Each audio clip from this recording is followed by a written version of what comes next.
They're in the gate. And they're off. The two favorites showed first, Courageous Ula and Enticing Prospect. Now from the rail, McDonough joins the party. And now it's McDonough and Courageous Ula. They pair off. They have a 3-length lead cushion there over the duo of Pop Coyer and Enticing Prospect. And Union Navies allows them to all duke it out about 6.5 from the front. The field makes their way to the far turn. McDonough and Courageous Ula rip through an opening quarter in 22 and a deuce. They're really going at it. Pop Coyer's moved up. Union Navy up the inside. Jackie trying to send them through there. Enticing Prospect. Kabakoa asking him, but he's still about 6 from the top. The field comes off the turn and into the stretch. And McDonough and Courageous Ula are still there, but they're getting attacked from both sides. Pop Coyer down the center. Union Navy, a nifty move up the rail. Union Navy and Pop Coyer. Now Pop Coyer storms to the lead under Anthony Rodriguez and draws away. It's all Pop Coyer. He's got a 3-length lead, and he's going to win the opener by that margin. Then it was Union Navy, Enticing 4365, $4.17. Race number 2 is up next. First pick 3 of the day kicks off in a second. They're in the gate. And they're off. From between rivals, there goes Slow Down Big Andy. Along the rail is St. Bones.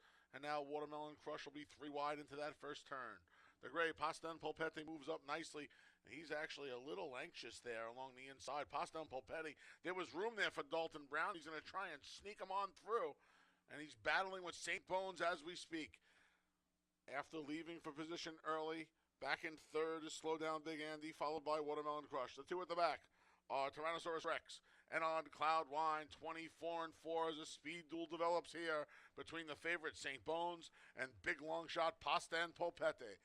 These two have 3 or 4 lengths on Slow Down Big Andy. They're getting closer quickly here. Outside of him, there goes Watermelon Crush with a mid-race move. Back in fifth is Tyrannosaurus Rex. And on Cloud Wine, Rafael Rohina Jr. starting to rouse him from the back. And he's starting to move right now through a half in 49-4 as they make their way to the far turn here in Finger Lakes, led by St. Bones. St. Bones survived the speed duel and has 3 parts of a length on Slow Down Big Andy and Watermelon Crush. From the back, Tyrannosaurus Rex. And on Cloud Wine, stalled just a bit to down Cloud Wine. Pasta and Polpetti's out of it. They're on the turn, headed to the quarter pole. St. Bones, Joel Cruz really trying to keep him going through 3 quarters in 1:15-2. Off the turn and into the stretch. Plenty of room at the rail for Tyrannosaurus Rex. Carlos Camillo with a nifty move up the rail. Challenging St. Bones. Down the center, Slow Down Big Andy. And from the back of the pack, on Cloud Wine, there's unwinding. They're in deep stretch. Tyrannosaurus Rex grabbed the lead. St. Bones tries to battle on back. Tyrannosaurus Rex and St. Bones. Tyrannosaurus Rex roars and wins it by a length. Then it was St. Bones and on cents. And the 10-cent super, 6153, 3 pennies shy of $12. Race 3 comes up next. It's the start of today's. And they're off. Off a beat slow there was the 4-1 with everything. From the rail, there goes the favorite, Playing It Big. Playing It Big has 3 parts of a length on Sharpoon. Other part of the entry, Road to Power, is third along the rail, followed by Support the Cat. It's a gap of 4 lengths back to the gray one with everything. Then Robin's Giant, and way at the back of the pack is the Saxon Story. The field for race 3 heads to the turn through an opening quarter in a pretty tepid 23-1. It's the favorite, Playing It Big, shadowed by Sharpoon. These two have just about 2 lengths on the duo of Support the Cat and Road to Power as the field makes their way past the quarter pole. It's a long way back to the rest of them, led by One with Everything, then Robin's Giant and the Saxon Story. They're off the turn and into the stretch through a half in 47-1 as they come to the 8th pole. It's Playing It Big. Here comes Sharpoon back at him. Playing It Big and Sharpoon to the 16th pole. Playing It Big tries to battle back. Sharpoon tries to rally. Playing It Big. Sharpoon. Playing It Big. Sharpoon. Playing It Big. And Sharpoon got him. Sharpoon got Playing It. $6.20 in the dime super. 2134. $2.77. Race number 4 comes up next. It's the start of today's. And they're off.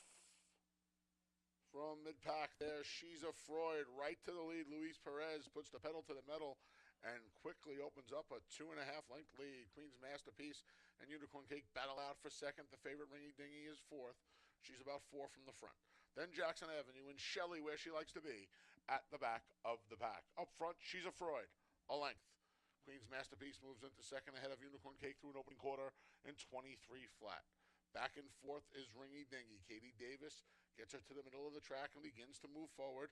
That move's followed by Jackson Avenue and still nothing from Shelley as they're midway on the far turn. She's a Freud has had the lead throughout, a length and a half. A 4-wide move coming from Jackson Avenue. She just blind switched Ringy Dingy for you harness fans out there who tries to move with her through a 46 and 3/2. They're off the turn, and they're into the stretch. She's a Freud. Moving up the inside there was Unicorn Cake. Ringy Dingy trying to battle on, and Jackson Avenue's on the far outside. Unicorn Cake looking for the mild upset. Ringy Dingy starts to level off now, and here comes Katie and Ringy Dingy looking for Unicorn Cake. Ringy Dingy, Unicorn Cake, Ringy Dingy draws away the last 50 yards to win by a length. Then it was Unicorn Cake, and $12.60, $2 exact to 2-3, 7 even. 50-cent try, 2-3-6, 8 even. 10-cent super, 2-3-6-4, $6.20. The 50-cent pick 3, 6-2-2. And they're off. Not the best of beginnings for Storefront. Saratoga Weekend liked the start and went right to the lead. There goes Montauk Surf to challenge, and now Montauk Surf takes control. Along the inside, strategy for you. Outside Saratoga Weekend, they're split by With Dashing Speed. Fifth is American Day, and Storefront, after the trouble at the start, is about 15 from the leader, and the leader's Montauk Surf. Montauk Surf and Kevin Navarro through an opening quarter of 23 and 1. They're chased by With Dashing Speed 2 wide. Saratoga Weekends 3 wide. Strategy for you rides the rails in fourth, followed by American Day. Cabercoa trying to motivate that one with less than 3/8 of a mile to go. Storefront's caught up, but still has a lot to do. The fields makes their way off the turn and into the stretch, and Montauk Surf trying to keep With Dashing Speed at bay through a half in 47 and 4. Montauk Surf with Dashing Speed keeps hounding him. Saratoga Weekend trying to gain ground, but he stalled a bit in third. Deep stretch with Dashing Speed, a brief lead. Montauk Surf battles back. Montauk Surfing with Dashing Speed. Montauk Surf with Dashing Speed. Montauk Surfing with Dashing Speed. Montauk Surfing Dashing with Dashing Speed of the day and week. Scratch the 7, HP Plaisance. Race 6, scratch the 7. Post time for race number 6 is in just over 21. And they're off. One more rep did not jump well. Cast a Coin is on the lead. Here's Probably Flattery to the outside, and now Storm and Sandy rushes up, and Storm and Sammy takes the lead away from Cast a Coin. Back in third is Probably Flattery. Then Wingo Star to the rail. Yohida Moneymaker is on the outside, and trailing the field is one more rep. Speeding off to a 4-length lead, that's Storm and Sammy. 22 and 4, ripped through that opening quarter. Cast a Coin is in second. Probably Flattery. Luis Perez trying to get that one motivated from third, shadowed by Yohida Moneymaker. The two at the back are one more rep who's at a last, and Wingo Star trails. Past the quarter pole, Storm and Sammy trying to see it through. Cast a Coin needs to go from there. So too Probably Flattery, who just got to the middle of the track. They're off the turn and into the stretch. Cast a Coin with dead aim on Storm and Sammy. Probably Flattery trying to rally as well. Then one more rep. Cast a Coin takes the lead and at the 16th pole and begins to draw away. It's all Cast a Coin here.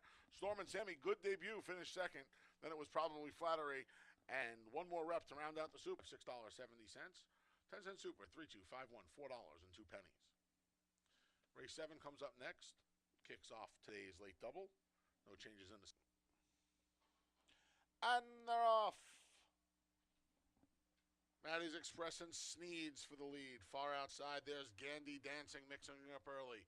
A 4-wide Union Lights is there as well. Mad Magic's fifth. He's 4.5 from the front. Then the duo of Brother Jeremiah and Gliding a Fleet. And Anything Passable is at the back of the pack, already 12 from the lead. Sneeds and Gandy Dancing go at it. They go around the first turn through an opening quarter of 24 flat.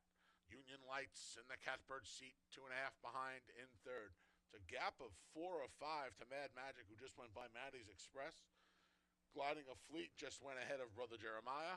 And Anything Passable, liking the duel up front. He's just 10 from the lead and in the center of the track where he likes to be. It's still Sneeds and Gandy Dancing through a half in 48 and 2. They still move right along. Union Lights creeps closer. Manuel de Diego still has him on hold. Mad Magic and Luis Perez begin to launch. Here comes Brother Jeremiah. Widest of alls, gliding a fleet. Then we come back to Matty's Express. Anything passable starting to rev up. He still has work to do. Gandy Dancing just passed by Union Lights. Mad Magic under a ride. Brother Jeremiah just needs somewhere to go. Jackie Davis looking for a hole. Gliding of fleets wide. Anything passable is launching, but he still has a ton to do. 3/4, 113 and 4. Off the turn and into the stretch. And Union Lights. Here's Mad Magic. Brother Jeremiah switches course to the outside. It's down to these three for the last furlong. Mad Magic takes the lead. Here comes Brother Jeremiah. Mad Magic. Brother Jeremiah bears down. Less than a 16th to go. Mad Magic is going to hold Brother Jeremiah at bay. Mad Magic by a length and 3/4. Then it was Brother Jeremiah. 485, a dime shy of $34. Race 8 comes up next. The finale offers win, play, show, exacta try, and superfecta wagering. Scratch the 7, Jen's Kiss. And they're off in the finale. I'm a lot of lady for the lead. There's our reward chasing between rivals after a little bit of a slow start. Lady Eloise rushes up. Along the rails, Hidden War Dance. Far outside, that's Shishi Shadow. Along the inside in 6th is War Terminatrix. Then we come back to the duo of Crystal and Brooklyn Rosie. And at the back of the pack is Flora Rose. She also has Frankie C behind her. 23 flat the opening quarter. Our reward and Lady Eloise duke it out. Hidden War Dance begins to backpedal. Amalada Lady begins to go forward. So too does War Terminatrix. From the outside in the back, Shishi Shadow's underway. Following that move is Flora Rose as the fields past the quarter pole. 3 across the track. Our reward, Lady Eloise. Amalada Lady just put her head in front through a half in 47 and 2. Off the turn and into the stretch. Amalada Lady looking to give Rachel Sells 2 on the card. Down the center of the track, here comes She Shadow. Battling on is Lady Eloise. It's still Amalada Lady, She Shadow. And along the rail, Lady Eloise, She Shadow, Lady Eloise. She Shadow gets to Amalada Lady, She Shadow. Won the finale by a half length. Then it was Amalada Lady. They sent pick 5, 2, 5, 3, 6, 10, 238.50. Nobody picked 6, 5 of 6, $24.20. Pick 6 carryover, $728 into Monday's fantastic.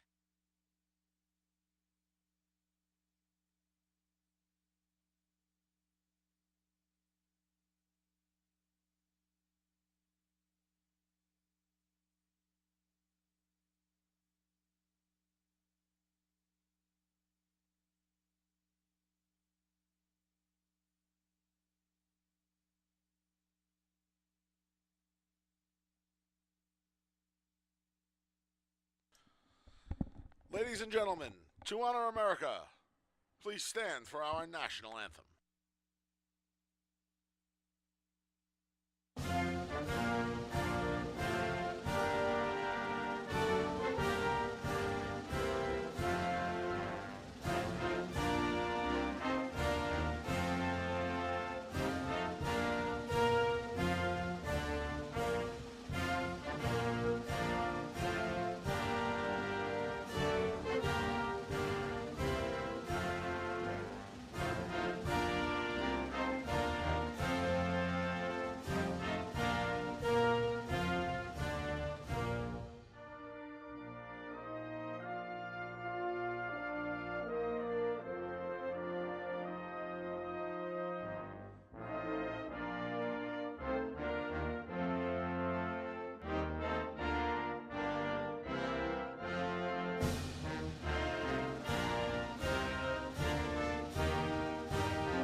Good afternoon, everyone, and welcome to Finger Lakes Gaming and Racetrack. I am your track announcer, the Big A, Anthony Stabile, welcoming you to a magnificent Monday here in Farmington. It is perfect here today. Not a cloud in the sky. Temperature in the mid to upper 70s. Track is fast for one of our biggest racing days of the year. If you need free PPs, head over to fingerlakesgaming.com. They're there courtesy of Equibase. For you DRF.com members, they're free as well today. Head to DRF.com. If you're a member, download your free Finger Lakes PP. 9-race card. Carryover in the pick 6 starts in race 3 of over $730. Here are all the changes for today's races. Don't forget $2 Wiggles, $1.50 sodas on sale down at the wire all afternoon long. They're on sale now. In the first, it's the Unhinged Iron Distance, the final leg. Starter allowance starts the early pick 4 and early double. Scratch the 4, Lindsay. Race 1, scratch the 4, Lindsay. Again, that starts the early double in the early pick 4. Race number 2 is the Mount Rushmore Sprint. No changes in the second. Kicks off our first pick 3 of the day. $1 pick 6 starts in race 3. It's the Wise Awake Sprint final. $728 in that carryover. Rider change for the 4, Bonfire Diva to Cabracoa. Cabracoa rides the 4, Bonfire Diva in race number 3, the start of today's $1 pick 6. Race 4 is the North Warning Distance final. There's been an update here. You can scratch the 4 Interstate. There's not a rider change. You can scratch the 4 Interstate as well as the number 6 Disappearance. Disregard the graphic on your monitor. In race 4, you can scratch the 4 Interstate and scratch the 6 Disappearance. Race 5 starts today's 50-cent pick 5.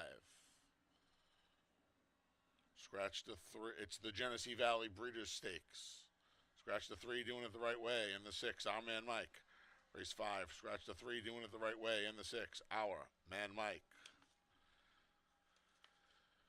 Race 6 kicks off the 50-cent late pick 4. Scratch the 6, Big Baby Henry, and the 10, Williams Cause. Race 6, scratch the 6, Big Baby Henry, and the 10, Williams Cause. It's the start of the late pick 4. Race 7 is the $50,000 Jack Better Be Right Stakes. Scratch the 1, April Antics. Race 7, scratch the 1, April Antics. Scratch the 4, Love My Candy. Scratch the 4, Love My Candy. And a rider change for the 7, Saloon Girl to Heeman Harkey. Heeman Harkey rides the 7, Saloon Girl in race 7, the Jack Better Be Right Stakes. Race 8's today's featured. $165,000 plus New York Breeders Futurity Stakes. Scratch the 1, Not For Nothing, and the 9, 2:30 a.m.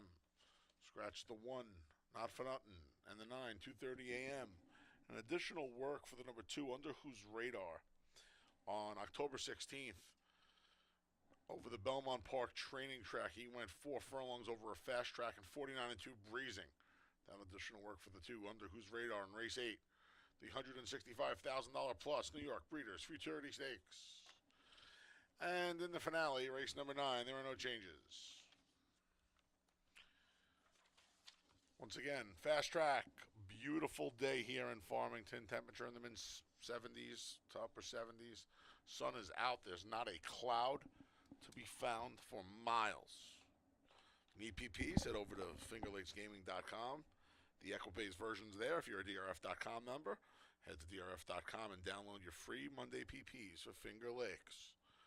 $2 Wiggles, $1.50 sodas on sale all day long down at the wire. Coming up next, Dave Mattice previews our biggest card of the year. Post time for the opener is just after 1 p.m. Enjoy your day here at Finger Lakes Gaming and Racetrack.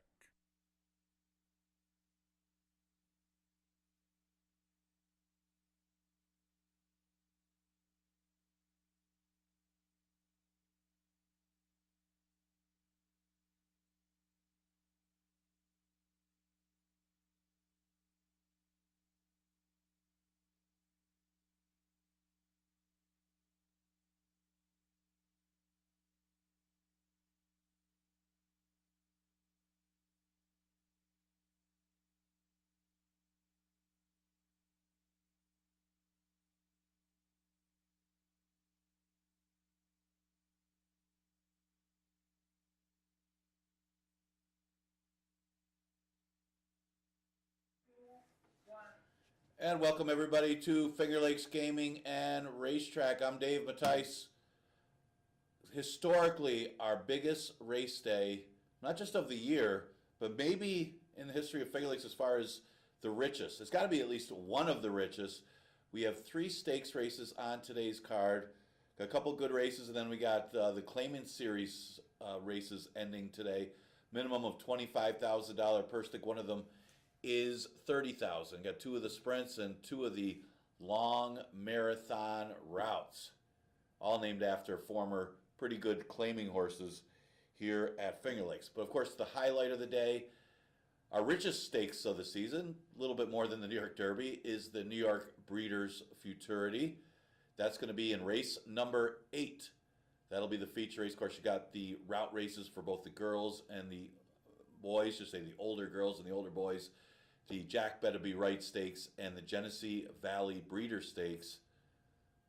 A lot of excitement today, a lot of fun. Again, one of the biggest race days in the history of Finger Lakes. That'll happen today. Well, what else do we got? Well, you can enjoy it with some $2 hot dogs. That's the Wire Special, $2 hot dog and chips with $1.50 sodas. So you get a lower price lunch that tastes really good, and you can enjoy some races here at Finger Lakes. If you can't make it out to the track, but you still got some good plays today and a lot of good racing action here at Finger Lakes. I do want to mention a couple trainers are near milestones, but of course we know about Aquilano. He's still 3 away from his milestone, but Michael S. Ferraro is just 2 wins away from win number 3,500. That's older Ferraro, Michael S. Ferraro, and he may do it today. I mean, he'll probably do it this week. He's got a few live ones today, horses that probably could be first or second in a few of them, and a couple good ones tomorrow as well. So my guess is he will probably reach that 3,500 milestone at some point during this racing week. He's always been referred to as the best trainer here at Finger Lakes. He's the second leading trainer all time here at Finger Lakes. Of course, Chris Engelhart has dominated the statistics. He's got over 4,700 wins, so he's not far off of the 5,000 mark. Talking about Chris Engelhart, a couple really good old school trainers in Chris Engelhart and Michael S. Ferraro. Okay, let's look at today's card. Fast racetrack. Remember, we had the off track all last week, played havoc with the races. Well, the first race, part of our claiming distance series, this is going to be for the Unhinged Iron distance series. This is, of course, the final leg number 3. A few of these horses, they've been gathering points to get to this final stage. This race goes 1 mile and an 1/8. We're left with 5 betting interests, as Lindsay was a scratch out of here. All depends on the pace. It does look like leadership ability is the speed. There is some question whether she can keep that speed for the whole 1 mile and an 1/8, because you got to figure Our Girl Faith will make some kind of early move after her. And then from off the pace, you got the 6, Keep My Eye on the Boys. The other 2, I'm not so sure they're big win threats. Maybe top 3 threats you might want to throw in for prices. But that's how the race complexion shows. Leadership ability going the lead. Our Girl Faith up close, maybe making an early move to press. And Keep My Eye on the Boys trying to close. So depending on how fast this early pace is, who can get this 1 mile and 1/8 distance. Here's the interesting thing about Keep My Eye on the Boys. This is a 4-time winner. Obviously a lot of seconds for Keep My Eye on the Boys. But when she does win, she wins convincingly. You look at her first 2 races around the track, winning by 10.5 lengths, 15.5. Then the last 2 wins. Well, one of them was just a small margin of almost 4 lengths. And then last time she won was 13 3/4. If you do the math, that's an average of 10.9 lengths per victory.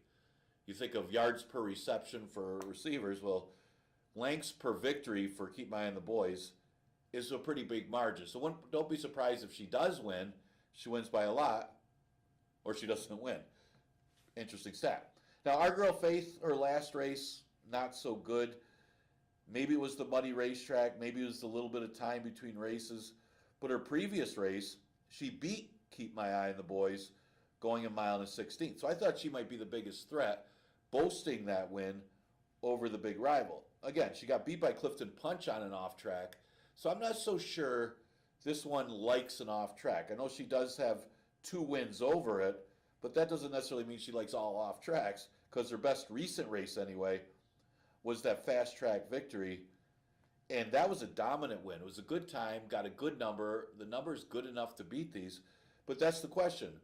Which Our Girl Faith is going to show up? Now, she should get first run on Keep My Eye on the Boys if she's able to stay close with leadership ability and able to put that one away, which is also very questionable because you got to think leadership ability might get brave on the front end if front speed is good today. But that's how I see the Unhinged Iron Distance Series final. See how it goes in race number 1. All right, race number 2 is for the Mount Rushmore Sprint Claiming Series. This one for the boys going a sprint. It is technically a starter allowance with a pretty hefty purse of $25,000. For horses that are basically 5,000 claimers, pretty solid to get into these races and make some extra money if you could win these distance series. Thought the entry looked tough in here. I mean, you got Cool Kathmandu, who finally responded and found a field he could beat with a victory last time. Actually was claimed out of that race. And then you got Martin Kelly, who I'd also like in here. I actually like him to be 1-2 in this race. So I think both of them have a chance in the second. It is 2 different trainers, but it's Edwin Schatzel. Good luck to him. I think both of them have a chance. And maybe you get a little value with the 2 for the price of 1, because Old Man Winter is going to take some play off of his 11-1 race on September 2nd. Now, Mailmont, who is supposed to be with me today, this is his old adage. If you weren't there when he won for 11 at 11-1, you don't want to be there for 7-5. So if you weren't there for the wedding, you don't want to come show up after the reception, basically. Yeah, Old Man Winter certainly plays in here, but at 7-5, I'd take the entry over that one, because he did get a trip the day he won at 5.5. I mean, that pace just completely collapsed, and he will get something to run at again today if he decides to go that option and sit back and make a run. But this always was a consistent horse back in the day for Jim Aquilano. You got to play the horse, but I would try to beat him at 7-5. That's just basically what I'm saying. Conformist and Cool Kathmandu, I like both times. Now, what I don't like with Conformist is the tactics that they've tried to use with this horse. It's not working, but they're stubborn with it. I mean, it did work once or twice this year when he got the fields that he could beat. I'm talking about trying to rape this horse. I should say it just worked once, because the other time he won, he had a clear spot right near the pace and went on with it. He's got to be with the pace if he's going to pass horses. He's not going to sit back and be like a true closer trying to close ground and make a run. And that's basically what's happening with Conformists, is they tried to change the tactics. I mean, and you see it. I mean, he's losing to horses like Ring Good. Those are horses he easily beats. If he's just a little bit more aggressive, gets with the pace, he should be tough in here. But, you know, I can't really back the horse if I don't know what tactics they're going to use in this race. Now, he doesn't have to get out there and go with Cool Kathmandu and Brock Moninoff, but I think he could be at least closer to the pace and have some impact and could win here, because he likes 6 furlongs. And some of these horses that, you know, you're going 6 furlongs, some of the other speed might stop and he could keep going. Old Man Winter, yeah, he plays. It's just hard to like at 7-5. I mean, the last race in the starter ran into in Sky We Trust. That was a tougher field. I mean, how good is in Sky We Trust right now? I mean, that horse would just crush this field anyway. So you draw a line through that race anyway. He obviously finished just ahead of Conformist and Martin Kelly when they ran going 5.5. He's only got 2 wins and 3/4 though, so I don't know if going to 6 furlongs is going to be better for him, but he certainly plays. Okay, third race is the final leg of the Wise Awake claiming series. Pretty good claiming horse, trained by most of the career by Mike Ferraro Jr. I think Sal Iorio had that horse for a little while too. Goes the distance of 6 furlongs. Yeah, I mean, I'm looking at the weights a little bit in some of these races too. I mean, especially those route races. You look at the first race, that Unhinged Iron. I don't know if the 121, the 120, Keep My Eye on the Boys. I mean, Our Girl Faith actually is a high weight of that first race. Sprint races, maybe not as much a factor unless there's a big weight difference in some of these horses. War Tapped and Hypnocurrency both have to carry 122 in here. That's really bad news for Hypnocurrency. I especially off of finishing off the board last time. War Tapped, I don't think is going to get hurt by the 122. I mean, the main contenders look like horses like Maggie and Hypnocurrency and Bonfire Diva. They're all carrying 118 or higher, so I don't think the 122, 3 or 4 pounds in a sprint is going to really hurt War Tapped in this race. So, with that said, she's done nothing wrong this year, here at Finger Lakes anyway. I mean, she's won every time over the track in 2024 at Finger Lakes. I mean, she was coming in here, a little bit of a fitness edge. Not really. I mean, she was off since January, still starting the season. Came in, looked good, beat a really soft $5,000 field. Just got up against a weak group, but I think she ran better her next start. Dominating the 11 and 9s. And last time, it's a better race than what it looks on paper because it was 5 furlongs and it was Determined Love. Determined Love going 4.5 and 5 furlongs is almost unbeatable.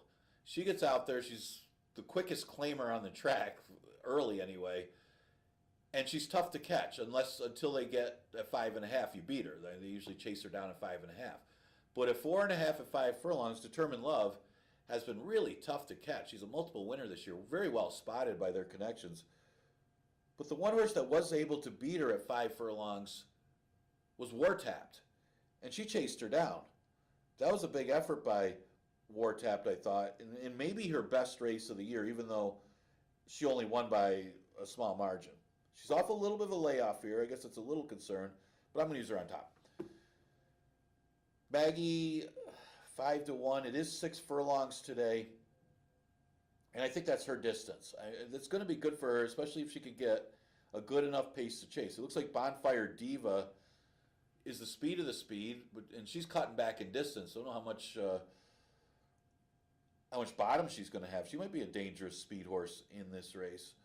She's a little bit of a price, but if she stops like she has against these rivals before, the closer in the race, the true closer, you got Maggie and Make a Joyful Noise, but Maggie's probably the real true closer from behind that's going to be passing horses. She got beat by Hypnocurrency when they faced back on September 2nd, but keep in mind, Maggie got off slowly that race. Although I'm not taking anything from Hypnocurrency, she still ran a pretty big race. Make a Joyful Noise is the best situated here from an inside post. She could get the run of the track here, sitting inside behind the speed, and then making the move, saving ground, while Maggie and Hypnocurrency have to go wide. That should help her cause. She ran behind Fast Fran last time, and I was wondering what happened in that race. Fast Fran I thought was going to be something like 1-2 or 2-5 in that race, but the late money pushed Fast Fran up to 3-1, and now I see who the late money was on. Make a Joyful Noise got heavily bet late to go off at odds even money. That's a positive. Somebody liked Make a Joyful Noise in a race that she had no chance because there wasn't any speed. Maybe better chance today. I'm going to go with the 6-5-1-7. Probably whoever betters not happy to hear me say that, but there was no speed in that race, and Fast Fran's tough when that one's alone on the front. This one, you might want to take a seat for. This is a marathon. 1.75 miles. I wonder who has the track record. Win Eddie, carrying 122 pounds, back in 1977. Yeah, that's forever ago. What was it, 3 minutes? Is it going to take over 3 minutes to go this race? These are fun. I mean, and it all depends on rating these horses and can they get the distance. I would watch the fractions in this one and don't expect them to go 48 to the half. They're not going to make it all the way around. These are claimers. Expect a very, very slow pace. You may even see a 53 or 54 to the half. We'll see. This is so interesting because of the level of the claiming price here in a starter allowance. I do think talent-wise, it comes down to Coach Bahi and Dates Freedom. And maybe Pot of Gold, you can, a little bit of a stretch too. None of these horses have been the distance. None of them are really that strongly bred for the distance either. I mean, you don't have horses that are empire makers. I mean, Kodiak Brown is a big brown. I mean, Dates Freedom, American Freedom, that horse should be able to go along.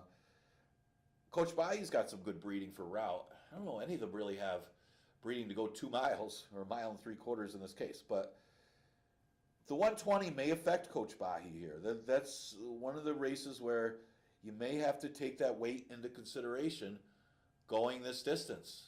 You know, this isn't Cigar. These are the claiming series horses trying to go 1.75 miles. It's going to be a lot of fun.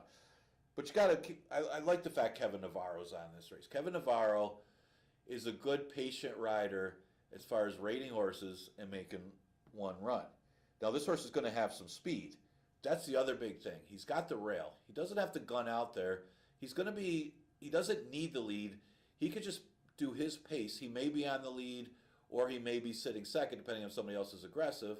But Kevin's very patient. He doesn't have to send out there if somebody else sends on the outside and knows the pace of the race. And I think that's going to help Coach Bahi here. Again, the weight might catch up to him a little bit, carrying that extra few pounds. But I think he's the horse to beat in here. You got an entry, 2 for the price of 1. Dates Freedom hasn't fired in quite some time. But keep in mind, Dates Freedom was on a roll before he was getting claimed. The new connections couldn't really figure him out. Then back to Ferraro. Only 1 race back with Ferraro. Now second start back in the barn of Mike Ferraro. Plus he was overmatched by his stablemate last time, our man Mike, who is just tons the best. He's carrying 115 here. He carried 124. Now he's carried 115. And if somebody's going to beat Coach Bahi, I think it's this one because, if anything, this one really gets a big advantage of the weight. Because of, you look at earlier this year, I mean, this horse was very good in those starters earlier in the year with 2 straight wins, including a victory over Coach Bahi. So you know he can beat Coach Bahi, and he gets 5 pounds on Coach Bahi. See if that makes the difference. Again, it's 1.75 miles. Pot of Gold, I thought, would be another one to consider. Finished behind Coach Bahi when they ran a little shorter, obviously, back on September 2nd. Last race, Mr. Einstein was tons. I mean, tons the best. Wasn't going to beat that rival. So not a bad effort for Pot of Gold. But he's not quite getting there. He doesn't quite have the numbers that Dates Freedom and Coach Bahi has. But he does have some decent breeding for the longer distance. Maybe more on the sire than on the dam side, though. That's the concern about a few of these. Nobody's really that strongly bred for 1.75 miles in race number 4. We'll start at pick 3 in a double with that race. Again, we do scratch. It was a late scratch of the 4 Interstate. We also scratched the 6 Disappearance. All right, 5th race. The Genesee Valley Breeders' Stakes will run this one annually. It is a Lasix-free stakes now. It has been the last few years. Goes the mile and a 16th. That's been a great betting angle the last couple of years. I think everybody's kind of catching on to it now. There's a big scratch of the 3 doing it the right way. Question was how, I mean, there was questions whether how he'd run without Lasix anyway. Scratch the 6, our man Mike. I mean, Maker's Candy, it's his race to lose. Now keep in mind, Maker's Candy, the last time that this horse came to Finger Lakes, the only time this horse came to Finger Lakes, was after he won the Mike Lee Stakes last year. Was something like 1-5 or 1-9 in the New York Derby, and numbers-wise, deserved to be. It was a big upset by Allure Money for Michael S. Ferraro. I think it was Happy Face Racing Stables. Pulled off the big upset. Now, Maker's Candy didn't break all that sharp, kind of stumbled a little bit, and that was the difference of the race, but I can't take anything away from the winner. So maybe there's some vulnerability to the horse as far as finishing a second in a lot of these stakes races when running without Lasix. Maybe. He does have the 1 win in the stakes race, and that's the Mike Lee Stakes. Keep in mind, he hasn't won a stakes race. He's had a lot of seconds and thirds when running without Lasix in the stakes races, but he only won the Mike Lee Stakes and hasn't won a stakes race since that second place finish in the New York Derby. I think he's going to change that today. But I think the biggest threat to him not doing that is, again, Michael S. Ferraro. I think the Institute at 5-1 is an interesting proposition. Some of these horses aren't really stakes horses anymore. I mean, Ladies Golden Guy obviously was. Recent form says he isn't anymore. Baldassar, too many races spread apart. Royal Suspect has been an improving horse, but more of a starter allowance conditional horse. Majestic Frontier comes out of an allowance race, ran big, but more of a higher claimer allowance type horse. The Institute's been through the conditions and ran third to Jack and Bernie in a 6 furlong sprint in the George Barker, running without the Lasix. Obviously, he's proven he can run without Lasix. Then he ran second to Rotney, who was the mortal lock of the year in the Leon Reed Memorial. Yeah, I mean, Maker's Candy is going to be probably the price of Rotney and supposed to win. But if somebody's going to beat him, the only one that's really got the class level, not really Maker's Candy quite level, but class level that he should be competitive, that's the Institute. And I'm looking at Majestic Frontier's last race. Yes, the horse had an absolute dream trip under Emmanuel Di Diego. I mean, that's probably one of the best rides of the year. I got to give Emmanuel a lot of credit there. Saved ground and let the pace develop and was able to catch Royal Suspect at the end. He may not get the same kind of trip in here, but he's got a chance to pass some tiring horses if they're all trying to get out there with Maker's Candy, and he could sit back and make a run and hit the board. And I think that's could be good tactics for Majestic Frontier. And it's that type of race. So I'm going to go with the 1, 5, and 2 in race number 5. Pretty solid try there. 6th race. Keep in mind, that race starts the pick 5. The pick 6, remember, stays in race number 3, no matter how many races we have. That's a good wager. There's a small carryover. Good day to play it, though. That's a $1 minimum. The pick 5, if you're playing Finger Lakes for the first time or first time in a while, so a great wager. It's a 50-cent minimum wager. Okay, let's look at the 6th race. We scratched the 6. Big Baby Henry, scratch the 10. Williams Cause. One of the vulnerabilities, I mean, as you chase me, does come off the page numbers-wise than the rest of this field. I guess the only question that's got to be answered is, can this horse win on a fast dirt racetrack? The numbers aren't quite as good on a fast dirt track. Did win on an off track, and got a good number on the off-the-turf sloppy track that he ran last time. But can he win on a fast dirt racetrack? I mean, that's still got to be answered. The numbers are still competitive, even though less on the dirt. I'd say class-wise, this horse dominates these. He's just got to handle the racing surface, something that he hasn't really done great. I mean, you see his best lifetime buyer on a fast dirt track is a 58. I mean, this horse is getting like 70s everywhere else. So there's some question marks there, but I do like the last race on and off track. That 3rd place finish is easily good enough to beat this field. The horse that's 8-1 that shouldn't be overlooked. I mean, Manny Franco's aboard this one. Manny Franco should have a good day today, at least hitting the board and winning a couple of them. I mean, Franco's on Maker's Candy. Should win on Maker's Candy. I thought Incantation has a shot at here. Definitely a top 3 threat. This is a half to Galaxina. Remember that horse won the 2022 Oaks? This one where there was some bumping in that race, but obviously she's got some class. She's only had 2 starts this year, and that was off a long layoff. She had been off since April of 2023 until August of this year. She probably needed a race or two to get going, and her last race isn't that bad. You may see the better effort from Incantation today, making her 3rd start of the year. Obviously very lightly raced. 8-1 morning line. I think if As You Chase Me, who does look like a standoff, she doesn't take to the fast dirt track, this one might be the main threat. Lifetime guarantee. Yeah, he's He's been good. I mean, the horse has not missed the board in the last 5 starts. He broke his maiden against a pretty decent maiden special weight field. Then ran behind a stablemate, Marty's Magic, who's a real good one. The horse came back to win the 3 Lifetime, and it's going good right now. And then ran a good second last time between Seems Like Destiny. It's going really good for Troy Smith. I mean, that horse just ran his eyeballs out and ran him off the track. But this horse still ran good.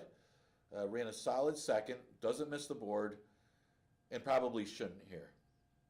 The tricky read of the main threats in here is the 3, Violent Swing. You gotta like that one. Either it's a violent mood swing or a violent swing. I don't know, either way, it's a cool name. This will be the first time going long and only the 2nd career start for Violent Swing. This is horse by Violence, so okay breeding for the distance.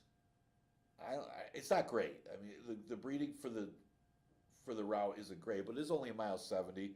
Keep in mind, he won that race on a sloppy track, and he did it as part of a slow pace where they went 23. So I got mixed feelings, I'd say, about Violent Swing. But he might be the one that's out there as the speed of the speed stretching out in the sprint. But I would expect Incantation to have speed as well, just outside of him. Interesting to see how he does. All right, 7th race of 9 of the richest card in the history of Finger Lakes is the Jack Better Be Right Stakes. I think those Star Trek Farms had Jack Better Be Right, Donna Beretta, and others. Scratch the 1, April Antics. Scratch the 4, Love My Candy. Yeah, I had a tough time with this race. Yeah, I kind of like Midtown Likes, but she's outside of Sweet Brown Sugar. That's not going to help her chances. And she was all out going the distance of a mile when she had a relatively easy pace. Sweet Brown Sugar isn't really proven in the route, but man, is she a good-looking racehorse. And she's inside of Midtown Lights. Then, if the pace backs up, what about Gone and Forgotten? Don't ever forget about that horse. Comes back to Finger Lakes after being claimed by Linda Dixon. She's running okay. It could go. We know the horse can go short or long. She's won stakes going long and short. I just was impressed, especially with the home court advantage here. I was impressed with the last race of Sweet Brown Sugar. That was her first time ever against older horses. And she pulled away from those rivals very impressively. And there was a lot of speed in the race. She didn't get out there getting in a speed duel, but she passed them with no resistance and just rolled to victory. This is a true stakes horse, of these horses. I mean, I know you got a couple new faces in here. I guess there's some question of how good she is in routes versus the sprints, but she might be just hitting her stride right now, too. This is a good one. I know she beat up on 3-year-old restricted horses in the New York Oaks, running second to Caldwell Loves Gold. Who would win this field? Who would beat this field? And she won the Niagara Stakes, gets an easy field of 3-year-old fillies. But I think she might even be getting better. The fact that she did that to older horses last time makes me think that she could beat the older horses in this race, depending on the pace flow. The 5 Gone and Forgotten will take advantage if this pace takes its toll, and there is some pace in here. You got Sweet Brown Sugar. She's not going to have it easy with Midtown Lights and a little cheaper speed of I Know You Ain't Talking to Me. I don't know how that horse can get out there from way out there, but Gone and Forgotten's going to have something to run at either way. And she's good. And if she could sit a trip and run like the old Gone and Forgotten, she could win here with a little bit of a tactical edge because of the trip. That's why I use her second. Midtown Lights is kind of a tricky read for Carlos David. This one, did win going a mile back in August, put up a good number. It was a good time for the day. But she also had an easy lead for the day. I mean, 48 and change there. Of course, you look at the horse that was second. She came back to win. And the other thing is, I look at her races off Lasix. She's okay. She's got a few of them. She ran 4th in the Stallion Series Stakes in 2023. The previous 3, she did hit the board in Stallion Series races. Numbers were a little bit lower, but she did prove that she could run without the Lasix. So I got to use her in here. But again, there's some other pace inside of her. She might be quicker early than Sweet Brown Sugar, but she's another one. If she does try to clear for the lead, it won't be easy. And I'll throw in the 6 wait, don't tell me, because of her running style is going to help her here. All right, 8th race is our feature. It is the New York Breeders' Futurity, $165,000 purse for the 2-year-old New York breds. Always one of the biggest races of the year. Remember, we ran the Lady Finger and the Aspirin Stakes as kind of, they used to be previews for this race. They used to be, prep races. Not so much here. I think we got some different rivals in here. So the top 2 finishers went on to bigger, better things from that Aspirin Stakes. I think one of them won down in Kentucky pretty easily. The winner, Bostonian. They're both really good horses that we saw in the Aspirin, by the way. Maybe we'll see some equally good horses in the Futurity today. We do scratch the 1, not for nothing. Scratch the 9, 2:30 a.m. Going to lean towards the 2, Under Whose Radar, mainly because I'm not so sure he's that much of a better horse on turf than dirt. You look at Under Whose Radar and In the Chase. They both ran in that Grade 3 turf race Futurity in New York. The horse that's better bred for the turf is In the Chase. Under Whose Radar isn't really that strongly bred for the turf. You see that a lot with New York breds. You don't see a lot of New York breds that are just really strongly bred for the turf. You see the ones that are kind of well bred can win the turf race, especially the maiden race and some of these minor stakes. But this is a $110,000 yearling. Another horse by Violence. He's out of a dam by Empire Maker. The breeding's solid. I like the number in his debut. I mean, he went pretty quick to get the lead. He earned an 81 buyer for that race on the dirt. You look at the dam. One is a 2-year-old first time out. It was a route. But the other turf race that this horse ran in was an open turf 2-year-old race at Kentucky Downs. Those horses are monsters down there. I like Under Whose Radar.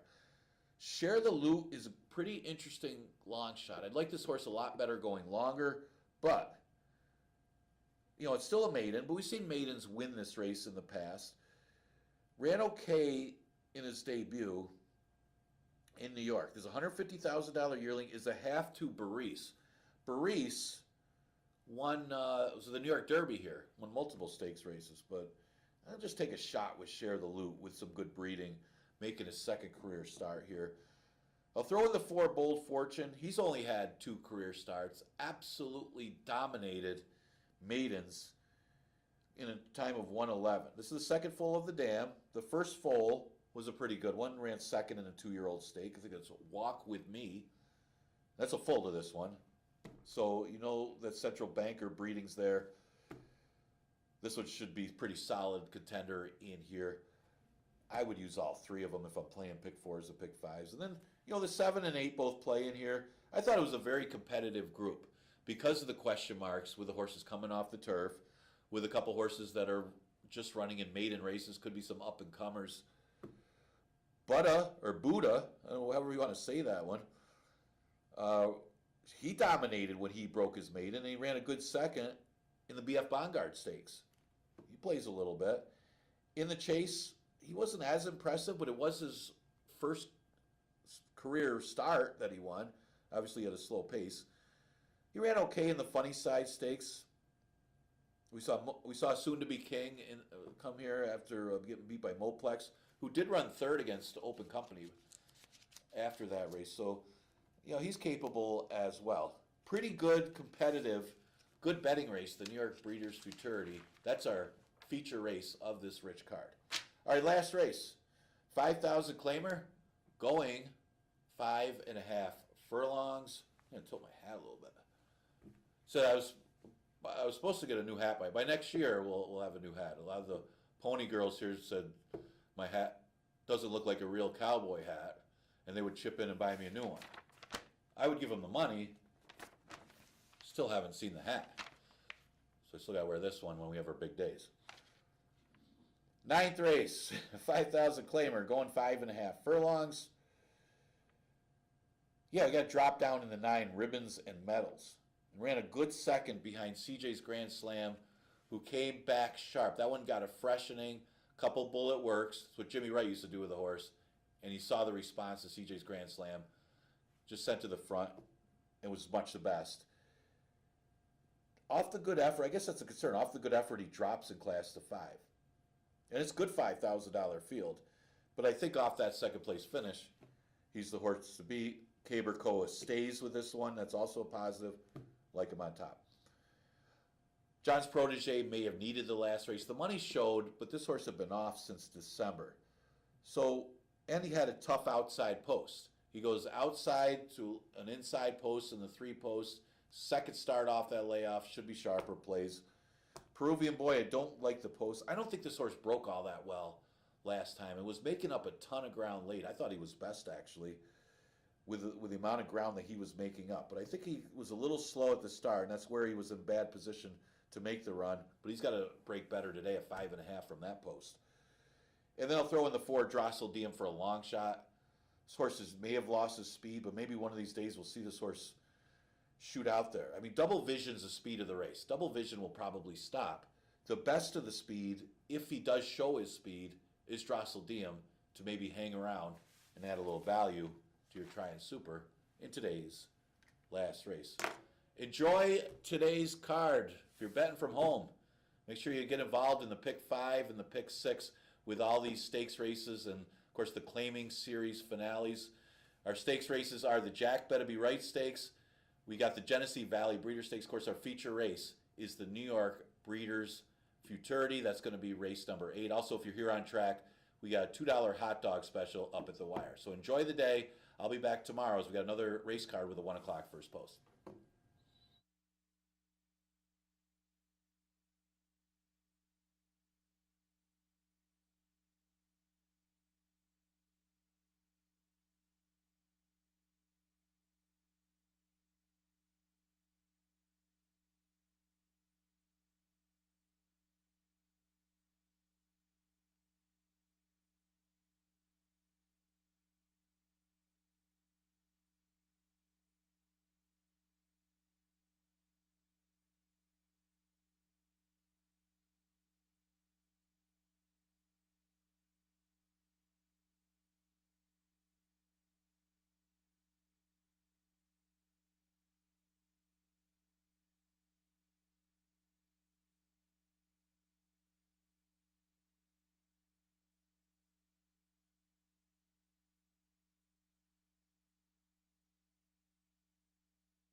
The field for race one, the unhinged iron distance, claiming series final, is coming out onto the track.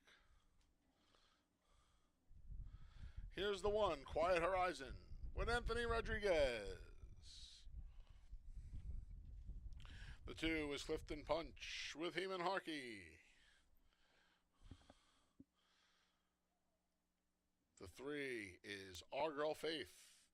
Jackie Davis rides. Scratch the four, Lindsay. The five is Leadership Ability. Caberco is in the saddle.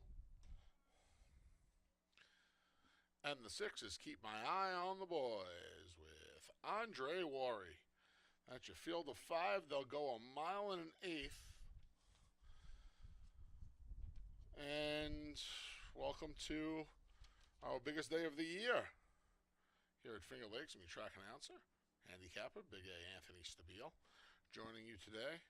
And we celebrate not only three stakes races, but some fun claiming horses of the past. And let's first talk about Unhinged Iron. She was a daughter of Iron Constitution, bred by Harry Mangurian, and during an eight-year career that began in 1984, she won 19 of 120 starts. Talk about an iron horse. 17 came here at Finger Lakes, one coming at Tampa, and one up at Fort Erie. She was trained by multiple people throughout her career. Her last trainer of record was Wes Zadzek. So that's who this one is named after, and we have five fillies and mares. Well, one filly and four mares going to go that 9 furlong distance here.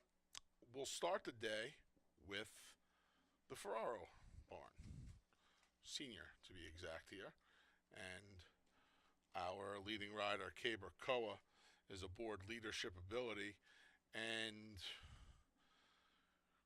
you're going to see a lot of Ferraros today with the selection. She's going to stretch out from some 6 furlong tries.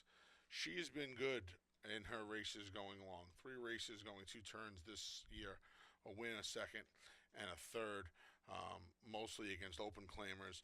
She was sprinting in her last 2, and I think the sprints in her last 2 just wanted to get some speed into her. She'll be, well, she should be in front in here. I went with Leadership Ability. The 6, Keep My Eye on the Boys. She'll be on the chase. She'll be chasing from that outside. She has 1 win from 4 tries this year. It was a big one. Here, 3 starts back. She won it by over a dozen lengths, and we'll see if she can just keep pace with Leadership Ability early on. Quite frankly, the other 3 mares in here, Our Girl Faith has some speed. I don't think she's as fast as, I know she's not as fast as Leadership Ability, and that might not be what, I don't know if you want to be chasing. I'll throw out her last start in the mud, even though two of her 4 wins have come on wet tracks. 2 starts back, first off the claim for Nurka Huerta. She got the job done at 3.5 to 1, stalking the pace. We'll see if she can stalk and pounce Leadership Ability here. 5, 6, 3 from me. 9 to 2 on my top pick. Leadership Ability is Keep My Eye on the Boys down to prohibitive favoritism. Again, big day here today. Pick 4 is races 1 and 6. Pick 6 carryover starts in race 3. Pick 5 starts in race 5. $2 Wiggles, $1.50 fountain sodas. Down on the wire all day long. Free PPs, fingerlakesgaming.com.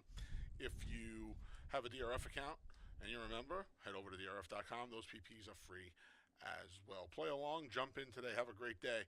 Should be a fun day of racing. Our biggest day of the year kicks off with the Unhinged Iron Distance, claiming series final. A little over 2 minutes to post. Thanks for joining us today on a picture-perfect day here in Farmington at Finger Lakes.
Post times in a minute. 1 minute.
The field for race one, the Unhinged Iron Distance Series Finals at the gate, and it's post time as Quiet Horizon goes into the first stall, followed by Clifton Punch.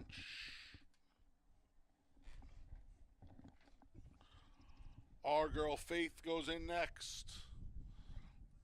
Don't forget, free PPs, DRF.com for your DRF.com members.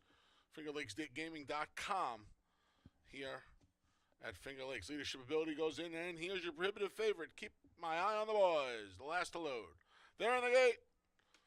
And they're off in the opener at Finger Lakes. There goes Leadership Ability to the lead. On the outside, Keep My Eye on the Boys is second. Our Girl Faith already 5 behind the leader. Leadership Ability in third, just outside of Quiet Horizon. And Clifton Punch trails as they come under the wire the first time, led by Leadership Ability and leading rider Capricoa. They have a length and a half over the favorite Keep My Eye on the Boys. Our Girl Faith in third, 4 from the front. Then Quiet Horizon and Clifton Bunch. That's the 5 of them separated by 8 lengths through an opening quarter in a very sensible 25 and 2/5 seconds as they finish the clubhouse turn and turn up the backstretch. It's Leadership Ability. A length and 3/4 over Keep My Eye on the Boys. 2.5 more. Back to Our Girl Faith. Then Clifton Punch, who's out of last, just went ahead of Quiet Horizon. It's about 10 from front to back now as they head up the backstretch here in Farmington. It's been Leadership Ability from the start. Half 50 and 4. A length and a half back. Keep My Eye on the Boys. Andre Worry starting to ask her for run. She creeps closer. Less than a length away from the leader now. Under it drives Our Girl Faith. She's losing some ground. She's 4 from the front. Then a big gap back to Clifton Punch. Quiet Horizon trails. 3/4 went in 1:15 and almost 2. They're midway on the far turn. And now, Keep My Eye on the Boys goes right by Leadership Ability. Our Girl Faith trying to chime in from third. Clifton Punch has a lot to do. So does Quiet Horizon. They're off the turn, and they're into the stretch. And Keep My Eye on the Boys made the lead. Here comes Our Girl Faith and Jackie Davis under a left-handed drive trying to run down. Keep My Eye on the Boys, who's still there. Keep My Eye on the Boys to the 16th pole. Has half a length. Our Girl Faith battles down and bears down at her. Keep My Eye on the Boys close to home. Our Girl Faith, Keep My Eye on the Boys. 3/4 of a length. Then it was Our Girl Faith and Leadership Ability. Quiet Horizon rounds out the Super in 157 and 1.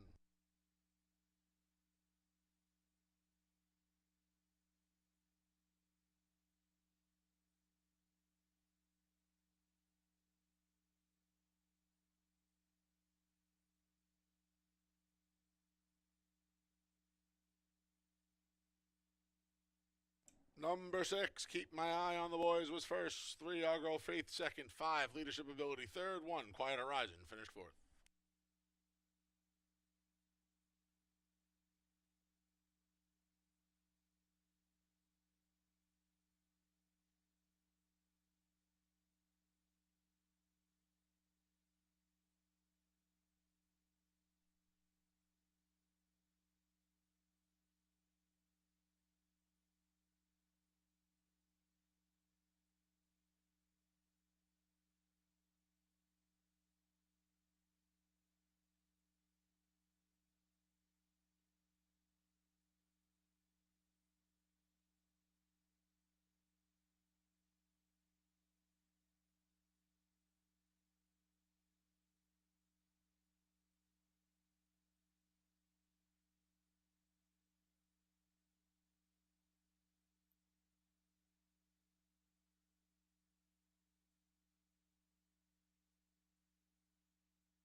Returning to the winner's circle, the winner of the unhinged iron distance final.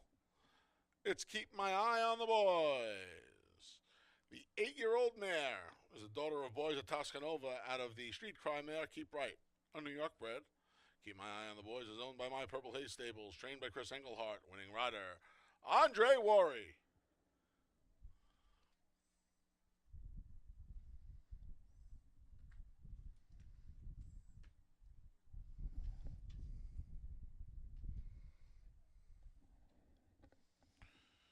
The first is official. $2 exacta, 6'3", 1160. 50-cent try, 635, $4.15. 10-cent super, 6'3", 5'1", $2.28. Race number 2 comes up next. It's the Mount Rushmore Sprint claiming series final. No scratches or jockey changes in race 2. Post time for the second is just over 23 minutes away.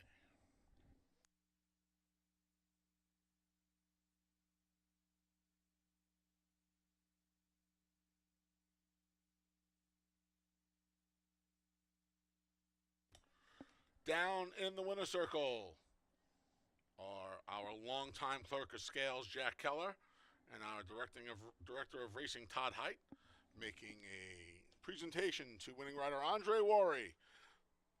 He was aboard Keep My Eye on the Boys, the winner of the Unhinged Iron Distance Series Final.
All right, we're in the paddock for race number 2, and congratulations to the winner of the Unhinged Iron Distance Series.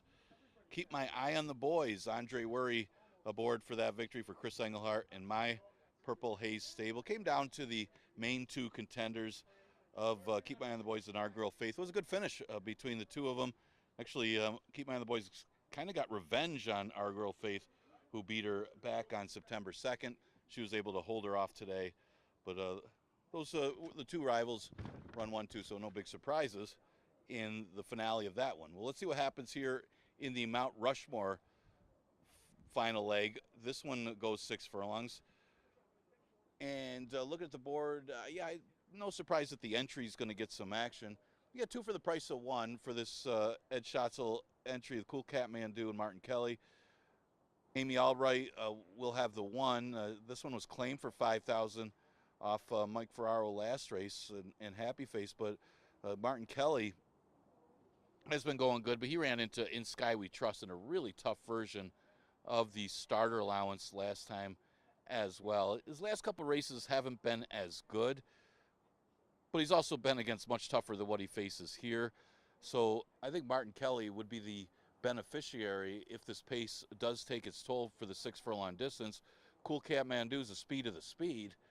He's quick early.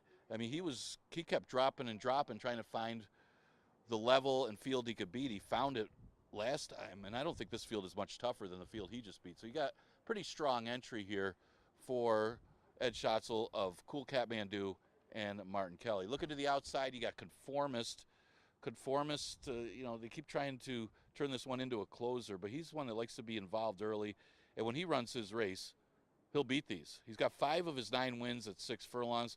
He's caught off tracks the last couple, not that he doesn't mind the off track, but he ran a good second to Old Man Winter when Old Man Winter had all the momentum trying to close ground. And Conformist isn't really a true closer, but he might be in a good spot to be up close to the pace at 6 furlongs and be able to wear down the early speed of Cool Cat Mandu and hold off the other ones. The other rival that's going to get some play in here would be the 2 Old Man Winter. He's the morning line favorite, but he beat these horses when at odds of 11-1.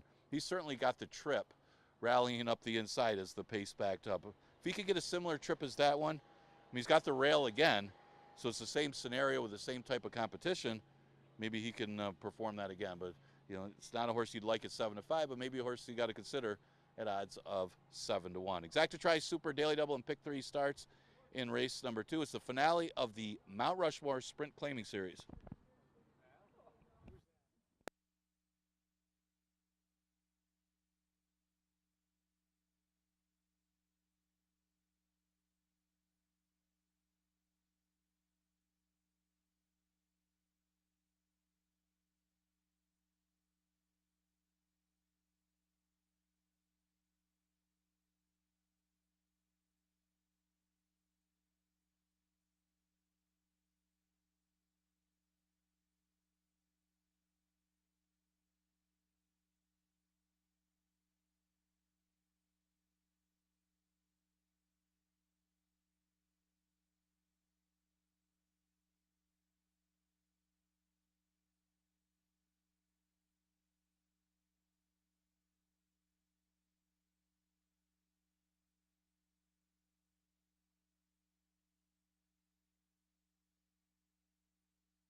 The field for race 2, the Mount Rushmore Sprint Claiming Series Finals on the track. The 1 is Cool Kathmandu with Oliver Calderon. 1A, Martin Kelly, is ridden by Dalton Brown.